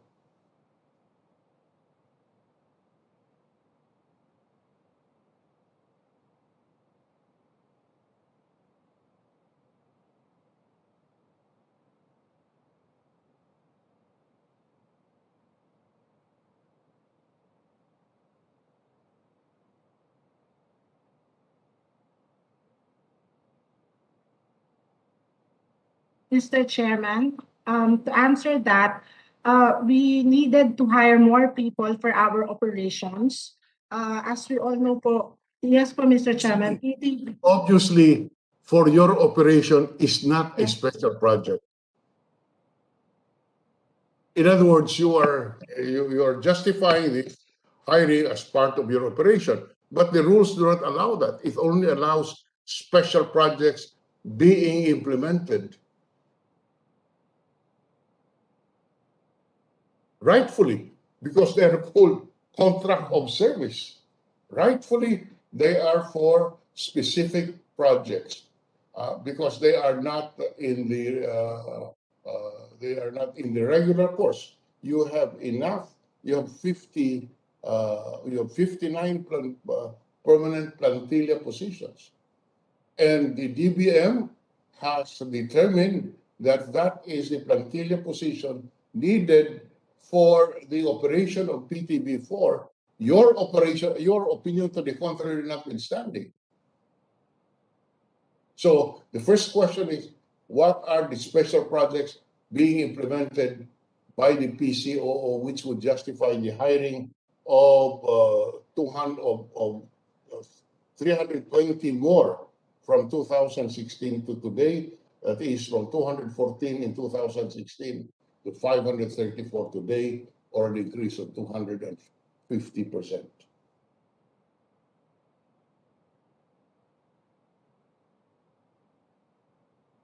Obviously, none that you can cite. Ms. De Castro, you cannot cite any special project. Mr. Chairman, according to our legal, the PT&I charter is allowed to hire talents po. We hire our talents under the COS contract. I am not talking about, you want to debate in law, on the point of law, or I am just asking a specific question and asking how you satisfied the standard of hiring people under a COS, because the DBM says, the CSC says, the COA says there must be a special project being implemented. Mr. Chairman, is it okay if I ask my legal to answer po properly? This is not a legal issue. This is a policy issue. I'm asking for what are the special projects? And that is not a legal issue. So, Mr. Chairman, from what I can remember, one of the projects po that needed hiring of COS would be the Mindanao Media Hub, which opened this year, February 2021. And then there were some other projects po in the past that needed special coverages din po. And that's why they also hired po additional COS, Mr. Chairman. Mindanao Media Hub. If I'm not, is this a special project or part of your operation? And honestly, sir, it was part of the operations po, Mr. Chairman. But at the same time po, if we do not hire or we do not add more COS, magkakaroon po kami ng problema sa aming operations, Mr. Chairman. Yes, but if that is so, then the DBM should have allowed you more plantilla positions. Why did they not allow you more permanent positions? Because it is part of your operation, insofar as that Mindanao Media Hub is concerned. Bakit ganon?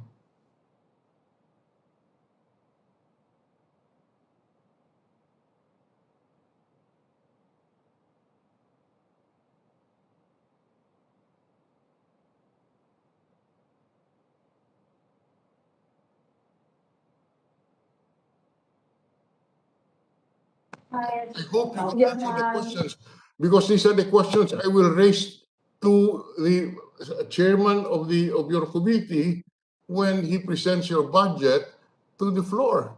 And unless you can give us specific or justifiable answers, I don't think the Senate will agree to a recommendation to maintain this budget at this level.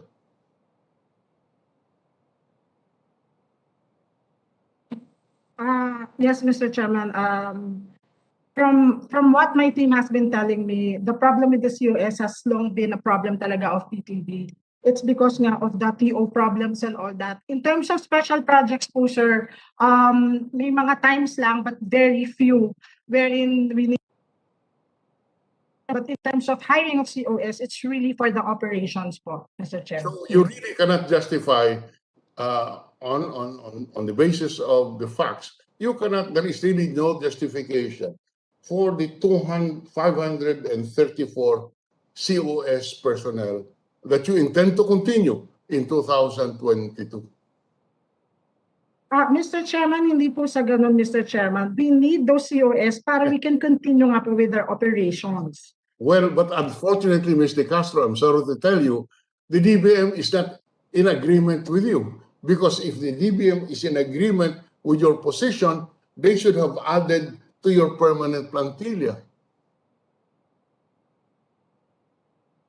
And so that is not a matter, that is, in other words, the executive branch itself has imposed limitations. Not us in Congress. It is the DBM which imposed this limitation. And you are expecting us to violate these limitations imposed by the DBM. I don't think that's proper.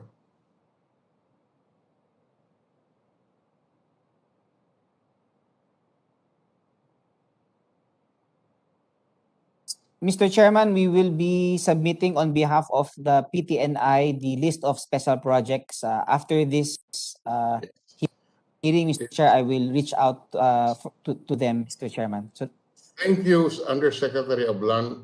I hope that you had requested that you be recognized first before talking because I have the floor. Okay? So, tama po yan, hindi po ba? I am being very courteous to you people. I'm just asking questions which may be difficult to answer, but these are questions that must be asked, you know. Now, so you are using COS, contract of services agreements, in order to fund what otherwise are regular functions which should be made part of the plantilla, permanent plantilla. And the fact that no regular plantilla is allowed by the DBM only indicates that they do not believe that a contract of service is valid. In any case, just talking about that contract of service, do you really have contracts of service signed? Or you just hire them as a COS? Do you have contracts of services signed?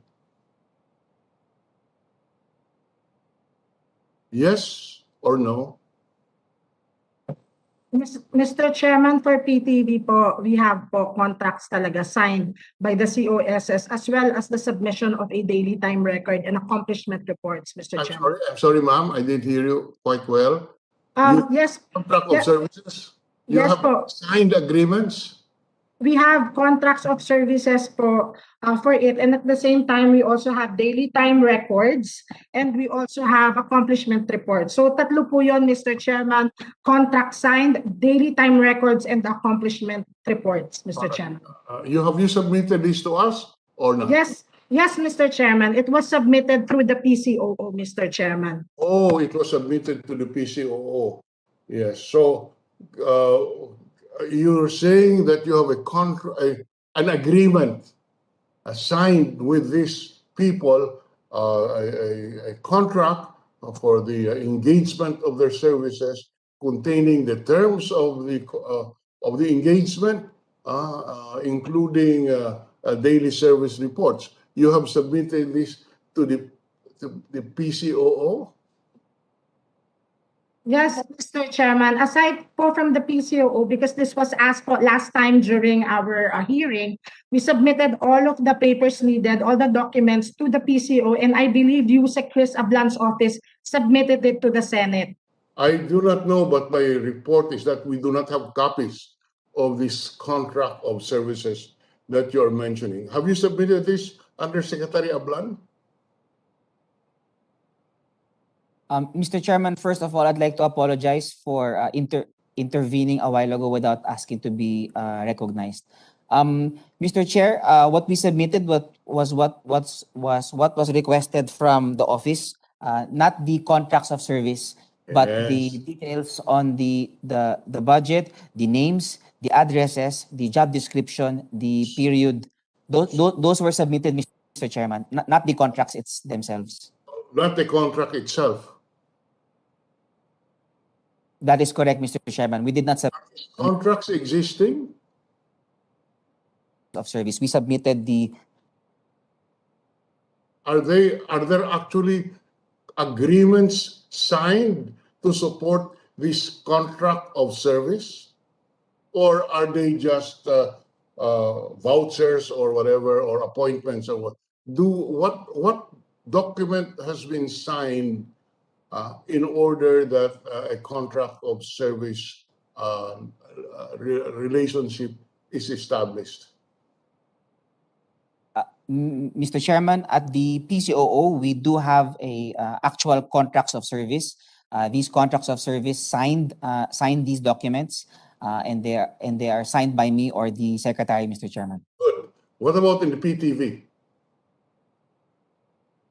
Yes, Mr. Chairman, we have po contracts with our COS po, and all of them po were signed po. Not only just the COS, but also the supervisors po, and by yours truly po. Thank you very much, Ms. De Castro. So I would expect Undersecretary Ablan to submit this to the committee as soon as possible. Yes, Mr. Chair, we will gather the contracts, Mr. Chairman.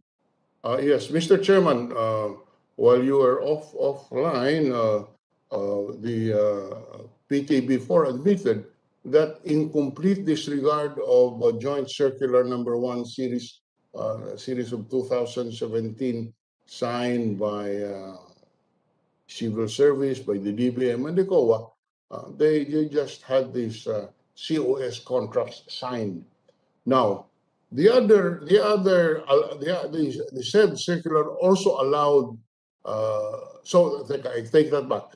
How many personnel were hired under the justification that there are special projects which must be assisted or manned by the 320 additional personnel? Ano po ito?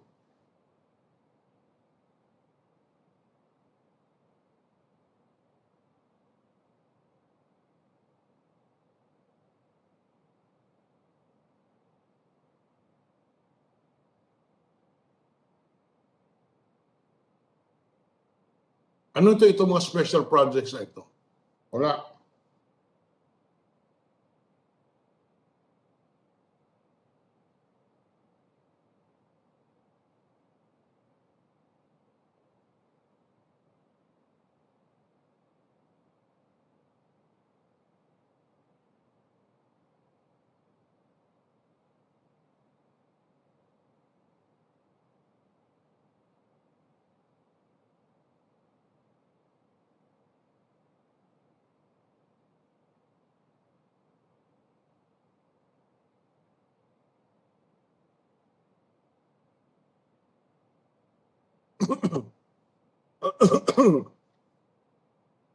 Mr. Chairman, I have a pending question. The witness, the resource person must answer. Have they? I'm sorry, but it must have been off. I didn't hear it, sir. I was asking what are the special projects which justified contract of service hiring? That Secretary Ablan or Secretary Andanar or Cathy Castro must answer. Mr. Chairman, I apologize. I thought the question was addressed to GM Cat De Castro. I am ready with. It was addressed to PTB4 General Manager, Mr. Chairman. Do you have an answer, Ms. De Castro? Yes, Mr. Chairman, the COS we hire are performing functions that the regular plantilla employees cannot anymore perform because we have limited regular employees already. Yeah, so that is the fault of the DBM, not this Congress. We're just following the plantilla position being submitted to us by Congress. Now, let me also point out to something. I have a certification here from you, which reads, I, the undersigned Network General Manager of People's Television Network, Inc., hereby certify that these are the true and exact copies of accomplishment reports and daily time records. There is no contract of service submitted to us. There are no signed agreements submitted to us. Yes, Mr. Chairman, we will definitely send na lang po all the contacts po of our COS to the committee. All right. Okay, now, we'll await that. The other ground for hiring of COS personnel under that contract, under that circular that I cited, are foreign assisted projects. Are there foreign assisted projects which would justify the hiring of COS personnel?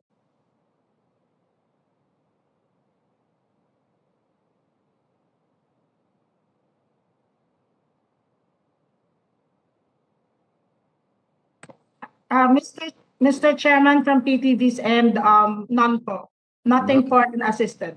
None, and therefore you cannot again justify the COS agreements. Now, the COS, under that circular, the hiring of the COS personnel are allowed only if there are projects duly approved with a duly approved memorandum of agreement. I assume this is particularly true in what you call as downloaded funds. Mayroong item dito, downloaded funds. Are there MOAs signed by the agency where they download funds to you? On what services will be done by PTB4? Mr. Chairman, according to my team behind me, there was nothing downloaded to PTV po. There was none. So on what basis did you hire these people if there is no MOA? Because MOA coming from the order from the requesting agency, because you have you have no downloaded funds.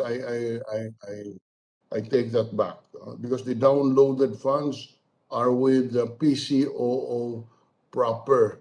And so, Mr. Ablan, are these downloaded funds covered by memorandum of agreements?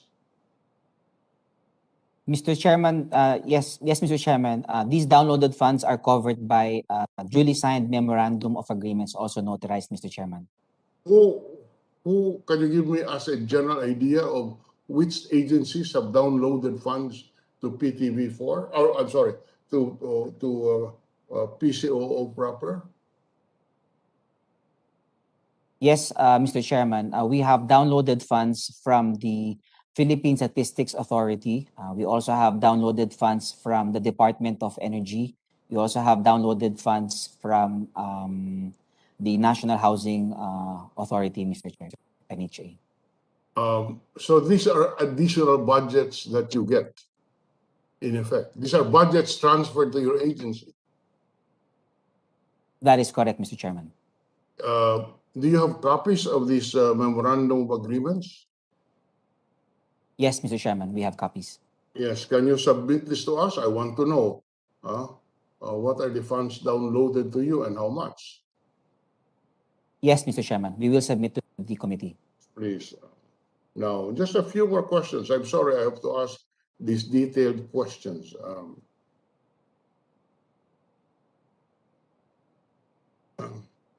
When you hire this personnel under the contract of service, you are asserting that the duties and responsibilities of the current personnel complement has no capacity of performing. That's again required. Is Is that a fact that can be justified, Ms. De Castro?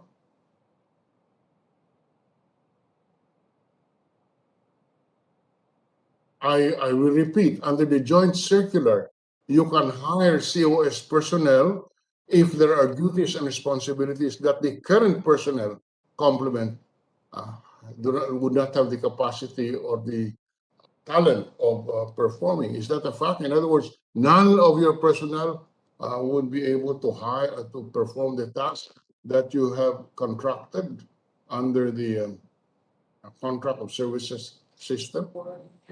Mr. Chairman, it's just that, as I've mentioned earlier na din po kay Senate President, because we can no longer hire additional personnel, we've already reached our maximum number in terms of, making sure that the operations po would proceed. Because as of the moment, ilan lamang po talaga ang permanent employees po namin dahil nga po hindi in-approve po yung TO, nagkaroon nga po ng gridlock. That's why we are doing a reorganization po. Nagkaroon ng deadlock between you and DBM, nagkaroon ng deadlock, kaya ang ginagawa nyo, to go around this deadlock, you hire contract of services personnel in order to go around the prohibition of DBM, which is the agency in charge of the staffing pattern. Is that correct?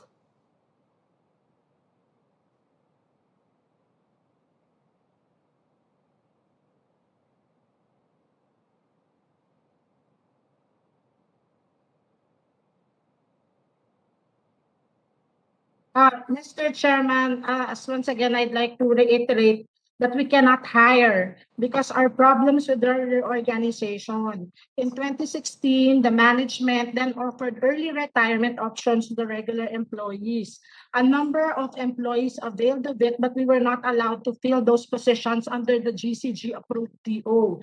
Until the TOQSR approved by CSC, we cannot hire regular employees. That's why it's for the That is TO. a limitation imposed by the agencies that have responsibility insofar as staffing pattern is concerned, and they have made a ruling, and you're trying to go around that by entering into all of this contract of services, which you say are being performed, which services are being performed for the execution of regular functions, not of special projects. Now, in 2017, PCOO issued Department Order number 13, series of 2017, creating the Social Media Office, or SMO, headed by an Assistant Secretary for Social Media.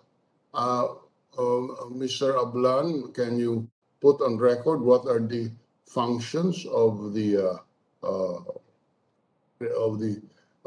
Social Media Office, or SMO?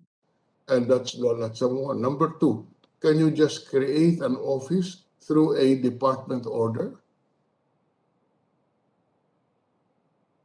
Mr. Chairman, yes, I confirm. We created such an office back in 2017. Let me right now retrieve a copy of the order, Mr. Chair, so that I can properly address the senator. So, okay, so go ahead.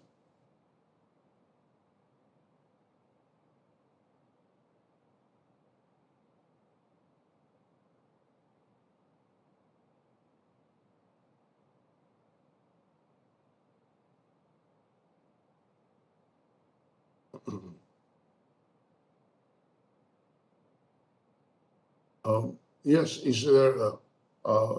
I have a question that I raised. What are the functions of this civils of this office? Can you create an office through a department order? As far as I know, you create an office by because of a law. I do not know that a department order is enough to create an office.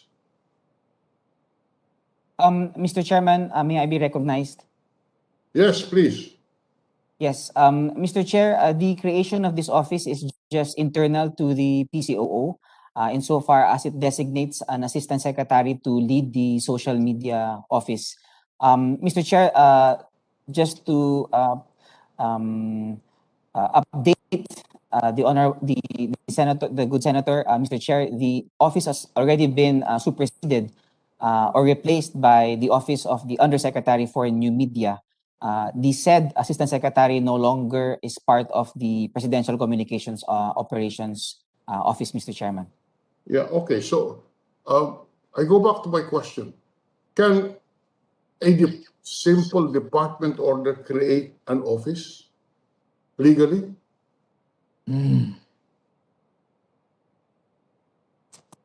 Just a department order, huh?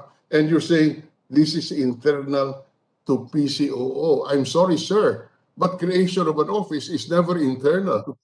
That's a use of public funds. You know, you are creating positions. You are creating a liability on the part of the government to provide budgets for this. So I go back to my question.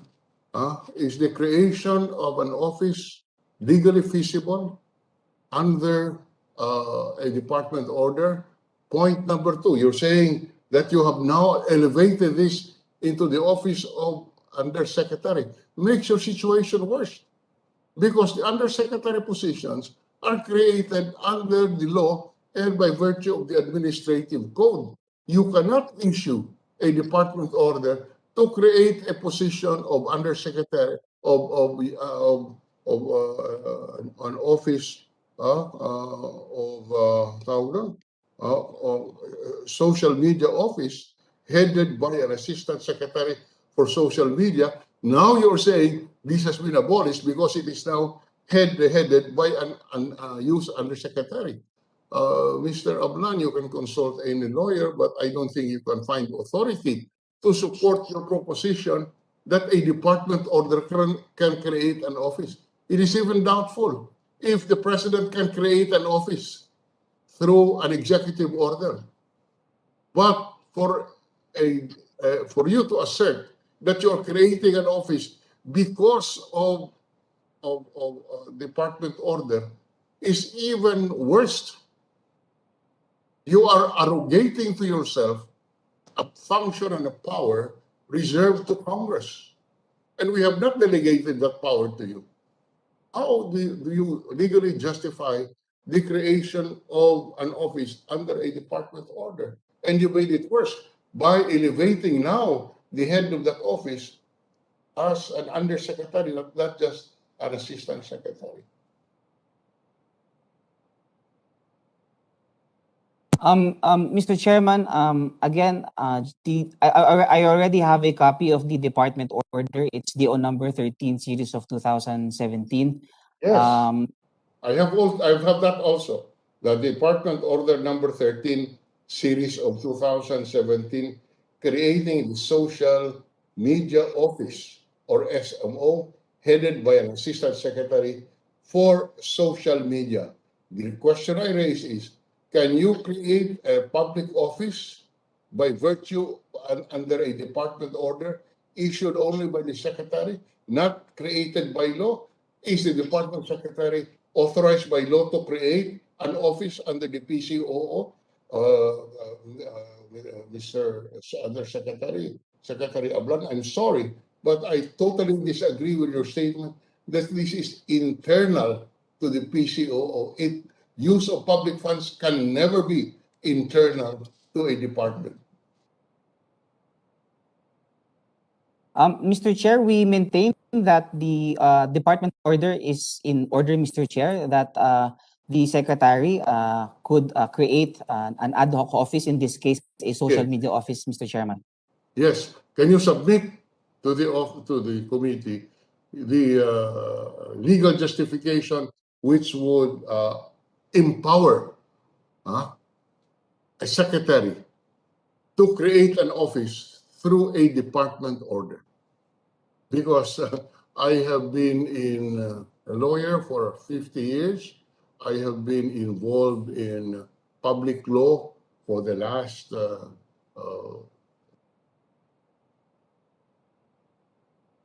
3 decades, or yeah.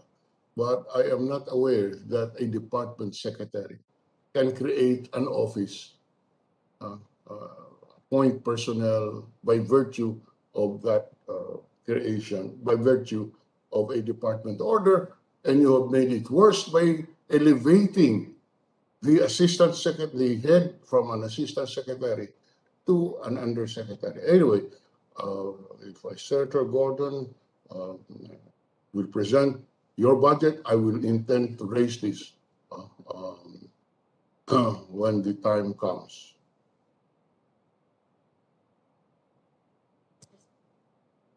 Mr. Chairman, we will submit our position paper, Mr. Chair. Yes, please.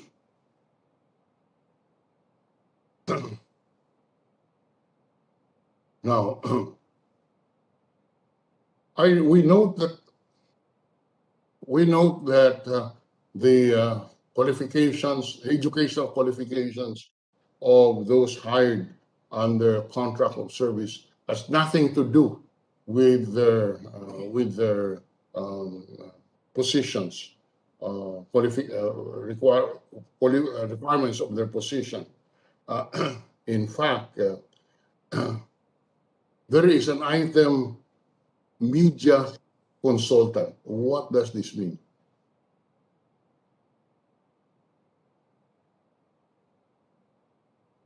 It is in, yeah. What is a media consultant of the PCOO? What are the functions of a media consultant?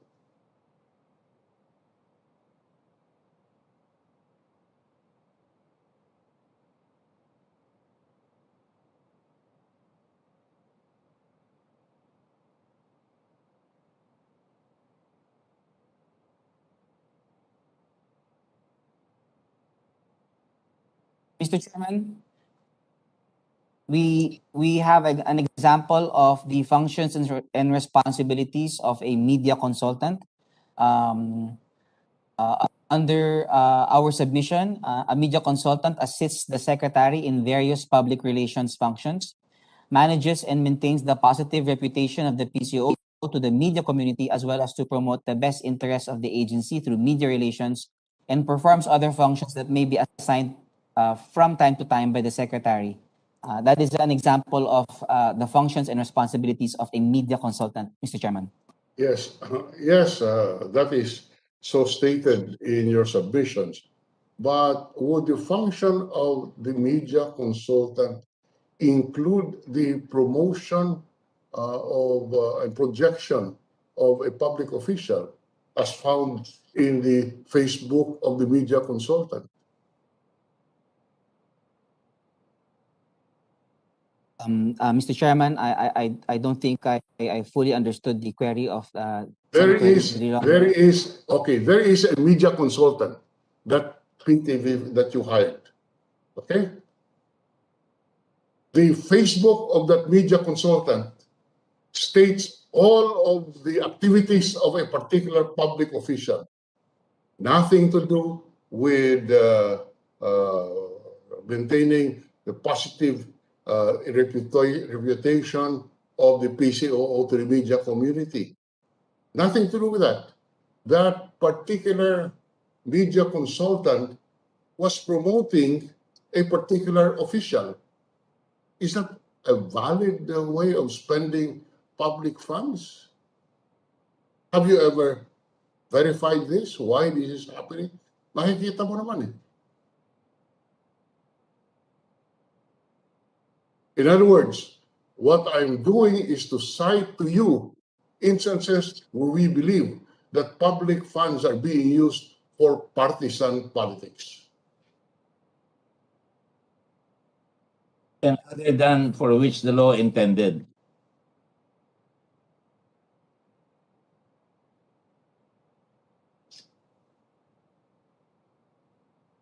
At the very least.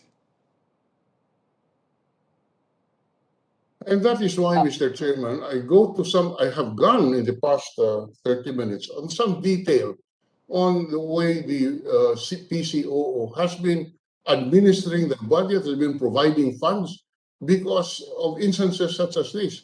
When we find a media consultant, we cannot see what her work is, but if you look at her or the Facebook, it is all to promote a particular public servant.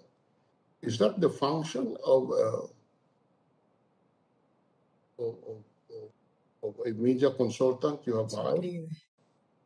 Mr. Chairman, no, the consultant, Mr. Chair, the contract of service has to follow the functions and responsibilities as contained in the contract of service. We will conduct an investigation, Mr. Chair, insofar as the private or personal Facebook page. We will look into it, Mr. Chairman, whether or not it breaches over the person's freedom of speech or if it falls within the parameters set by the contract, Mr. Chair. Yeah, I'm just pointing this out to show the tendencies that your office are or not the tendencies, that the activities that your particular officials are undertaking, and this is a public office, not a political organization. In now, have you ever conducted a special project to make our people confident on the vaccination program of the government?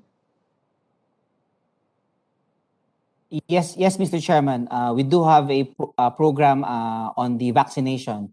I do believe Director General Ramon Coloping III of the Philippine Information Agency was the official designated by the Secretary to oversee at least the representation of the PCOO in the communications for the vaccination program.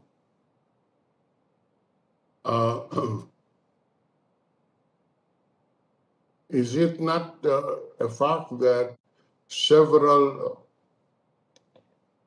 items in the budget for programs and activities in the 2020 budget were discontinued for non-use, and the same consolidated into budget to address government's or to fund government's response to COVID-19? Mr. Chairman, we do had savings in 2020 that reverted back to the Treasury to support the COVID response, Mr. Chair. All right. Yes, well, there are a number of issues. Oh, I will not delay your budget any further. Just for the record, there are a number of issues pending where you will submit your written responses to the questions. Just for the record, I intend to raise these questions on the floor when the chair would present your budget, but at this stage, Mr. Chairman, I would already put ahead and put of record that I will propose cuts in the budget of this PCOO because a number of activities cannot be justified, one, or two, it can be deferred because we have no funds for COVID-19. And some of the activities and projects in the budget are really something that we that can be deferred, and the amounts can be used either for the ayuda or better response to the COVID-19 pandemic.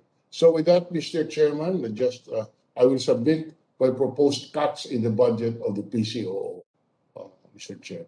Thank you very much, and we will ask further questions when the final report of the good committee would indicate how this budget is going to be considered by the committee. Thank you very much, Mr. Chairman. Thank you, Mr. President. I just want to propound a question on the floor. Can be answered by Senator Duran if he wishes to. Don't you think, good senator, that what what these gentlemen are doing skirts on a possible issue of malversation of public funds, spending money for positions that were not created and therefore money for which it was not intended? I haven't prepared, in the absence of a further study, I am not prepared to take that position, Mr. Chairman. What is clear is that these offices were created without authority of law and only by the authority of the secretary. That's all that I'm saying at this point. I am not prepared to go further than that, pending a further study of the budget law and the legality of creating an office through a department order.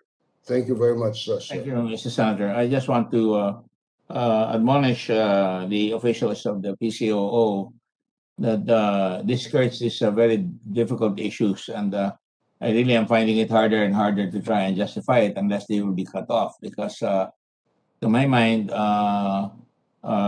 this really skirts the boundaries of what is provided for under the criminal law, which application of public funds or property under the administration of a particular department or individual in the government, which is supposed to be used for public use, other than for which such fund or property was appropriated by law or ordinance.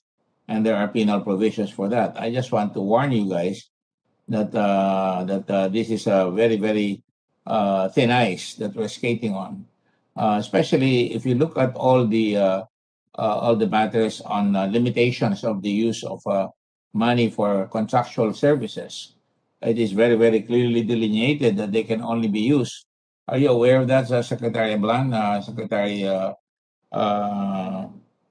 Andanar, that under COSs, and you have a lot, about 1,479 of them, can only be done by the agency. In other words, and shall be limited to consultants, learning service providers, and or technical experts to undertake special project or jobs within a specific period. Now, as you have stated here, some of these jobs have gone on to about 15 years, 16 years, several decades. It doesn't justify the continuous operation of such funds for such purposes. Would you agree, Secretary Ablan? You are a lawyer, and there is a specific time limit for these consultants, or for that matter, these positions are so-called experts. Yes, Mr. Chair, I 100% agree with the chairman. And that is why when we assumed the post of administration and finance this year, we directed the opening of these items so that our contracts of service can be given a shot to be regularized. We are very happy that many of them that were contracts of service for more than 10 years have been regularized, Mr. Chairman. So yes, that's we not my identify that, question. Mr. Chair. Excuse me, that is not my question. And I find it difficult to ask these questions, not to bring you down or any of you down. But you should watch out for some of these limitations, because it can be a stretch, or it can be stretched towards difficult circumstances. It doesn't even have to be stretched, quite frankly. Or for that matter, first there's a specific period. Second, the people that you're hiring must be for technical purposes or of an expertise that is not available. For example, on the question of Senate President Soto earlier on, there was this matter of this lady, Miss Constantino, who was appointed as a COS, and yet she was made to supervise,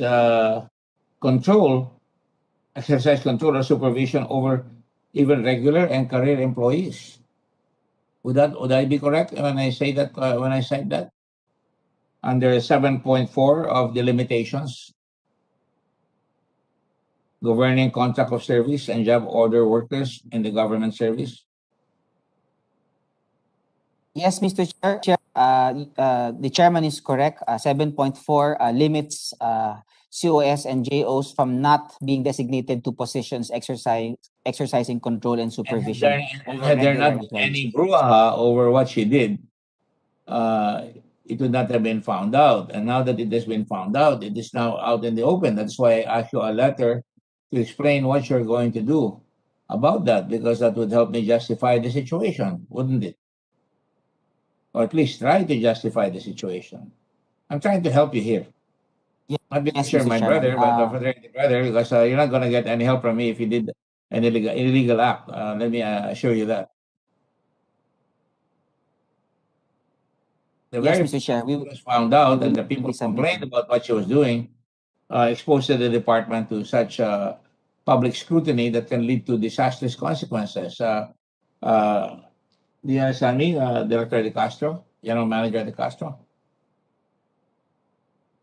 Yes, Mr. Chair.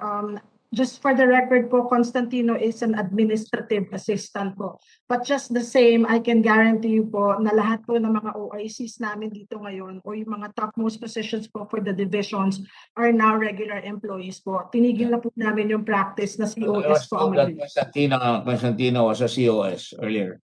We were told. Shall I refer to the record? Yes, Mr. Chairman, she is a COS po. So therefore, she should not have been supervising other employees under him. I lost you. I lost you there. I lost you. Yes, Mr. Chairman, she is an administrative assistant po. Assistant lang po siya. But she's a COS nonetheless, right? Yes po. Yes, Mr. Chairman. Let us not quibble, because it might get you into further trouble with me and trying to help. Yes, Mr. Chairman. That be as and then under 7.3, COS and JO workers should not in any case be made to perform functions which are part of the job description of the agency's existing regular employees. Now, 1,479 employees, Secretary Andanar, I find it difficult to justify that they would not be performing regular inquiry employees. Or at the very least, you should have asked permission from the civil service that you could not find any, or that you should have fought for those positions to be opened by the DBM, because otherwise you would be in violation of law. Would that be correct, Secretary Andanar?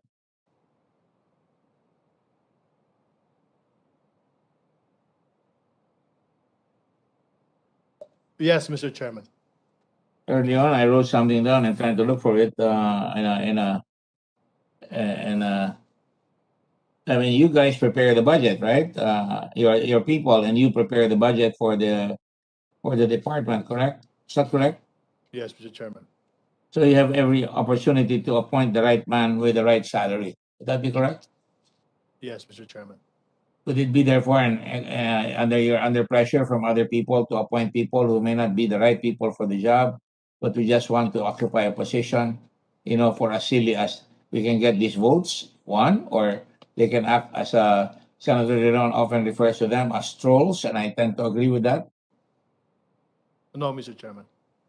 Well, I hope you're Mr. I hope Chairman. you're telling us the right answer, because 1,479 is a stretch to me. It's very hard to justify that, especially when I look at all your PCOO proper has plantilla positions of 234, but you have COS personnel in the number of 330. That's a lot. Mr. Chairman, may I please say something? Who's speaking, please? Identify yourself. Undersecretary Lorraine Badoy, Mr. Chairman. Yes, Undersecretary Badoy, yes. What Hello, is your Mr. position? Chairman. Your position is? Undersecretary for External Affairs and New Media. Is it your expertise to be able to answer that, or should it be Secretary? Just to clarify, Mr. Chairman, and maybe defend the PCOO, and You mean it's basically to incapable of clarify. defending itself? I never said it was incapable. In fact, I'm No, giving you Mr. all kinds Chairman. of opportunities to defend yourself by way of a formal submission. Do you want to extend it? Because I might ask you other questions coming out from your lips. Yes, Mr. Chairman, I'll try my best. Just to give you some clarity siguro, Mr. Chairman. The committee, not me. Okay, the committee, Mr. Chairman. Yes, go ahead. Kasi Mr. Chairman, I'm not a lawyer and I entered PCOO not at the very start, but layman's term la lang, Mr. Chairman, asking for your indulgence, okay? Okay.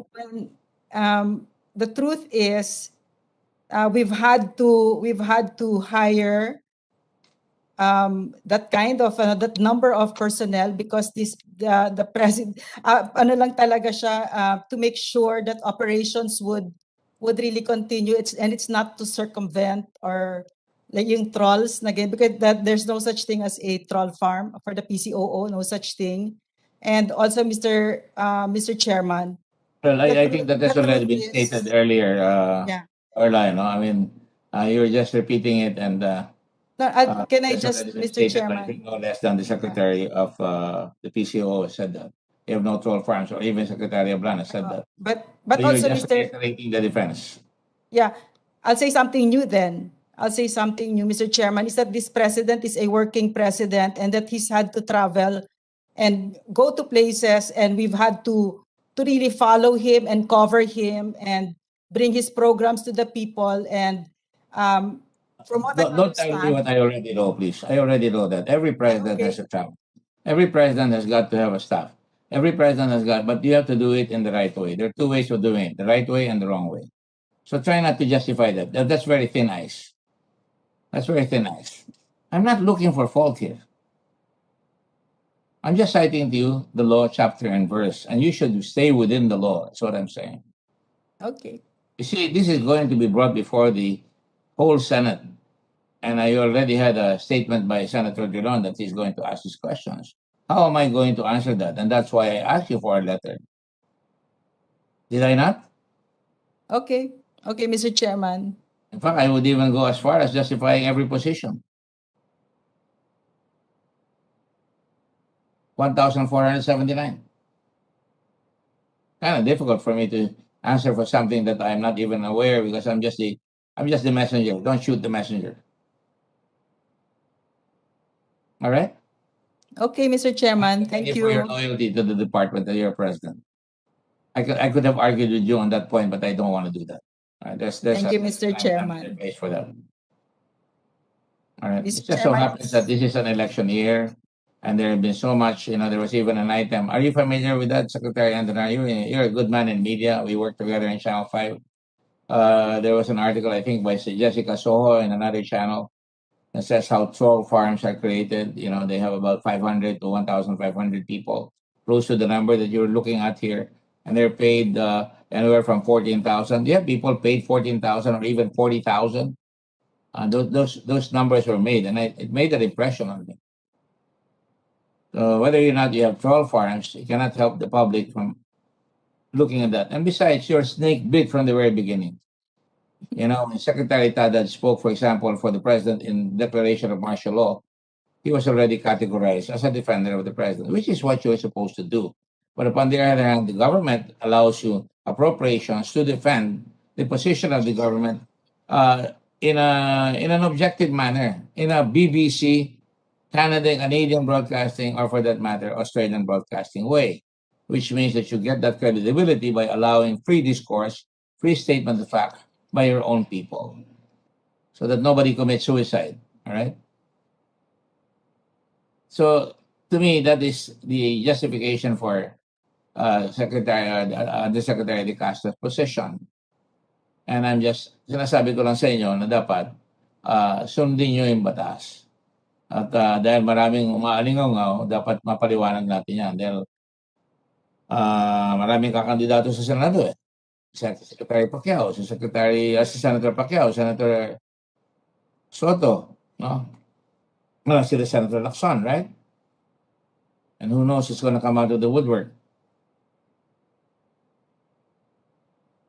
It doesn't help, for example, when some of your people, Secretary Andanar, starts criticizing the Blue Ribbon. And I'm not going to go into that. I'm not going to stoop down to the level of one of your people that even dares to criticize the Blue Ribbon. Because I can turn the tables and start investigating all of you people, but then you will say, retaliatory. I think you better investigate that on your own, because that guy seems to have overextended his intelligence to the point that he's going to embarrass and put the department into ignominy, into an ignominious position. You know, we also read the texts of some of your people, and that lessens your credibility. Are you aware of that, Secretary Andanar? Mr. Chairman, I'm not aware of the. Well, you better ask Secretary Ramon Kualuping. I'm not going to justify him here. I can handle him in another forum. Ask him. Okay, Mr. Chairman. Tapang ninyo, haharap kayo dito, tapos i-criticize yung Blue Ribbon. We're free. We can be criticized. I'm okay. But don't use the government, Mr. Kualuping. Are you nodding your head?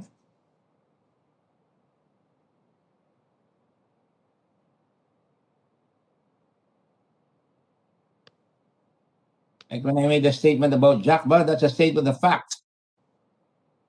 Pati si Jacba, dinadala na ng Blue Ribbon. You mean to tell me, you're telling me what to do? Or are you so dumb? Jack Ma was removed by the Chinese government.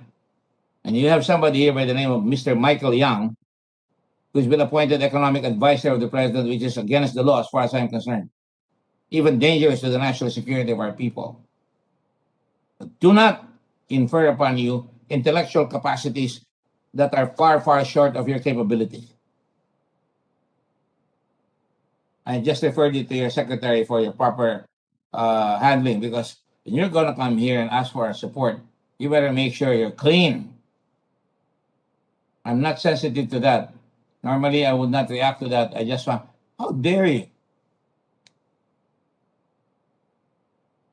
You think you're made of Teflon? Lahat may katapusan. Pati ako may katapusan. Lahat kayo may katapusan. Hindi porke nakatungtong kayo, malaki pa kayo sa kalabaw. That is the problem with people in government. When you, kala nyo, pag nakapwesto kayo, you're full of power. You're drunk with power, then you start behaving like a pig.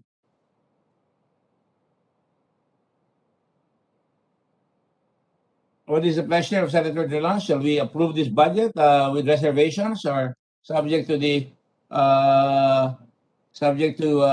explanations to be made by these gentlemen? We're really friends of mine.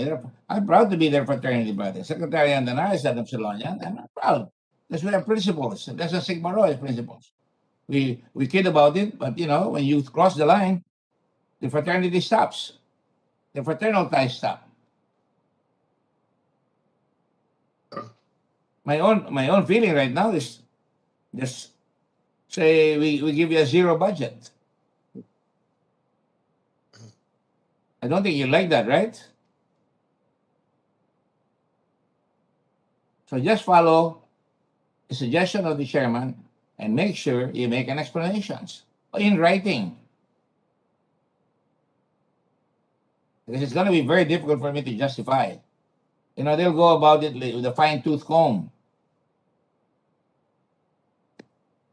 And out of respect for you, I presume that you're in good faith. Whenever a new government comes in, they put in, Lorelai, whenever a new government comes in, it's called the spoil system.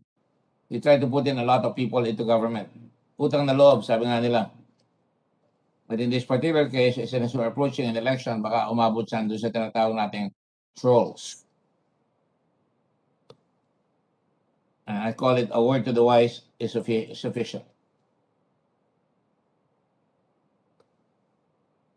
Verbum sapientia satis. So magyayabang na naman ako sabihin ng mga troll ninyo. Naglati na naman Senator Gordon. Well, research it para hindi dumugo ang ilong ninyo. Thank you very much.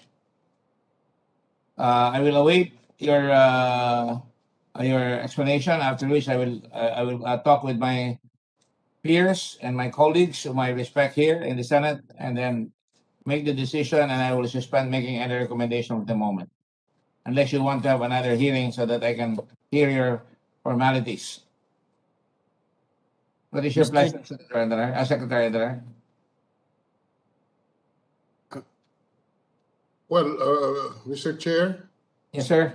yes, so as not to burden the committee with so much of the deadlines, I have expressed the view earlier that submitting it to the discretion of the chairman, I no longer have questions, but we would request that the documents and studies that we requested be submitted on time so that when the chair presents the budget, whatever budget it is to the plenary, these questions can be answered. And I am particularly concerned about the legality of creating the office of the social media office headed by an assistant secretary.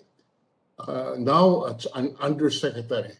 New media office, you mean? I was looking for it. I did not find it in the recitation of new undersecretary. Office. Creating the social media office. Is it That's social media or new media? that's Department Order number 13, a series of 2017, sir. That is not denied. They have created a social media office without, in my view, without any authority. The secretary cannot create an office. Even the president, it's it's debatable if he can create an office. We believe he cannot. But much less can the department secretary create a social media office under a department order. That is something that is worrisome to us, and we do hope that the person that the department can justify this, because as I have said on record that I intend to raise this when the committee report is made. I with my respectful submission to the chair that this should be looked into in more detail. Thank you very much, sir. I have no objection to the budget being submitted subject to these conditions. Having said that, the chair, and we have a quorum here, the chair will agree to the observations made by and the recommendation made by the good minority floor leader. I just want to remind everybody here, the big guns were here today. The Senate President, who normally doesn't attend these things, and although he does, but not make serious comments that were made that had fatal consequences. And that's why you should tarry a little before you even react. And of course, the minority floor leader who's had tremendous experience in the Senate. I'm humbled by these gentlemen because they are senior to me in terms of experience, and I bow to their experience. But certainly, I agree with the comments whether you can create an office by yourselves, or for that matter, even the president. That's debatable. That's why I've given you all the opportunities to make sure that you're able to explain that position. By the way, when you submit it to me, try to submit it as soon as, because we want to make sure that the budget will be approved with all that explanation. I'm sorry this has to go through this, and I'm sorry you have some people there who are jumping the reservation. When you enter the House of the Senate, you better be prepared to make sure that when you attack, you're not using government time when you attack. And I will not use government time to attack. You already know who the gentleman is. And I'm not retaliating with him. It's a free country. All right? Thank you very much. On that note, the budget of the, subject to those reservations, the budget of the PCOO and its attached agencies are submitted to the plenary with the reservations aforestated, which I join and I associate with. The reservations of the minority floor leader and the reservations, I suppose, of the Senate President. If approved pending submission of documentary request, the budget of the PCOO and its attached agencies will be submitted to the plenary subject to completion of the said submitted documents. So ordered. Thank you very much, gentlemen, and thank you for your time. I'm sorry that it was quite inconvenient. This is part of the trappings of democracy, of making sure that the job of when someday one of you will be a senator or a congressman, I hope that you will realize that your duty is to make sure that you balance the powers in government. It's not a fight of personalities. It's principles of democracy. You're seeing that happen in Germany right now. As Merkel goes, another comes in. I don't know if the Christian Democratic Organization candidates has already won. But then the people are the best balance later on, as you all know. The people will be the right balancer. Thank you all, and God bless you all. I respect all of you. Even those who criticize, I respect you and respect your rights, and try to be as good as you can to other people, and try to think that we are here or as a stewards, and we will all have to pass on as we go on. Thank you very much. God bless you all. Mabuhay ang Pilipinas. Chairman. Yes. Thank you, Mr. Chair. Thank you, Mr. Chair.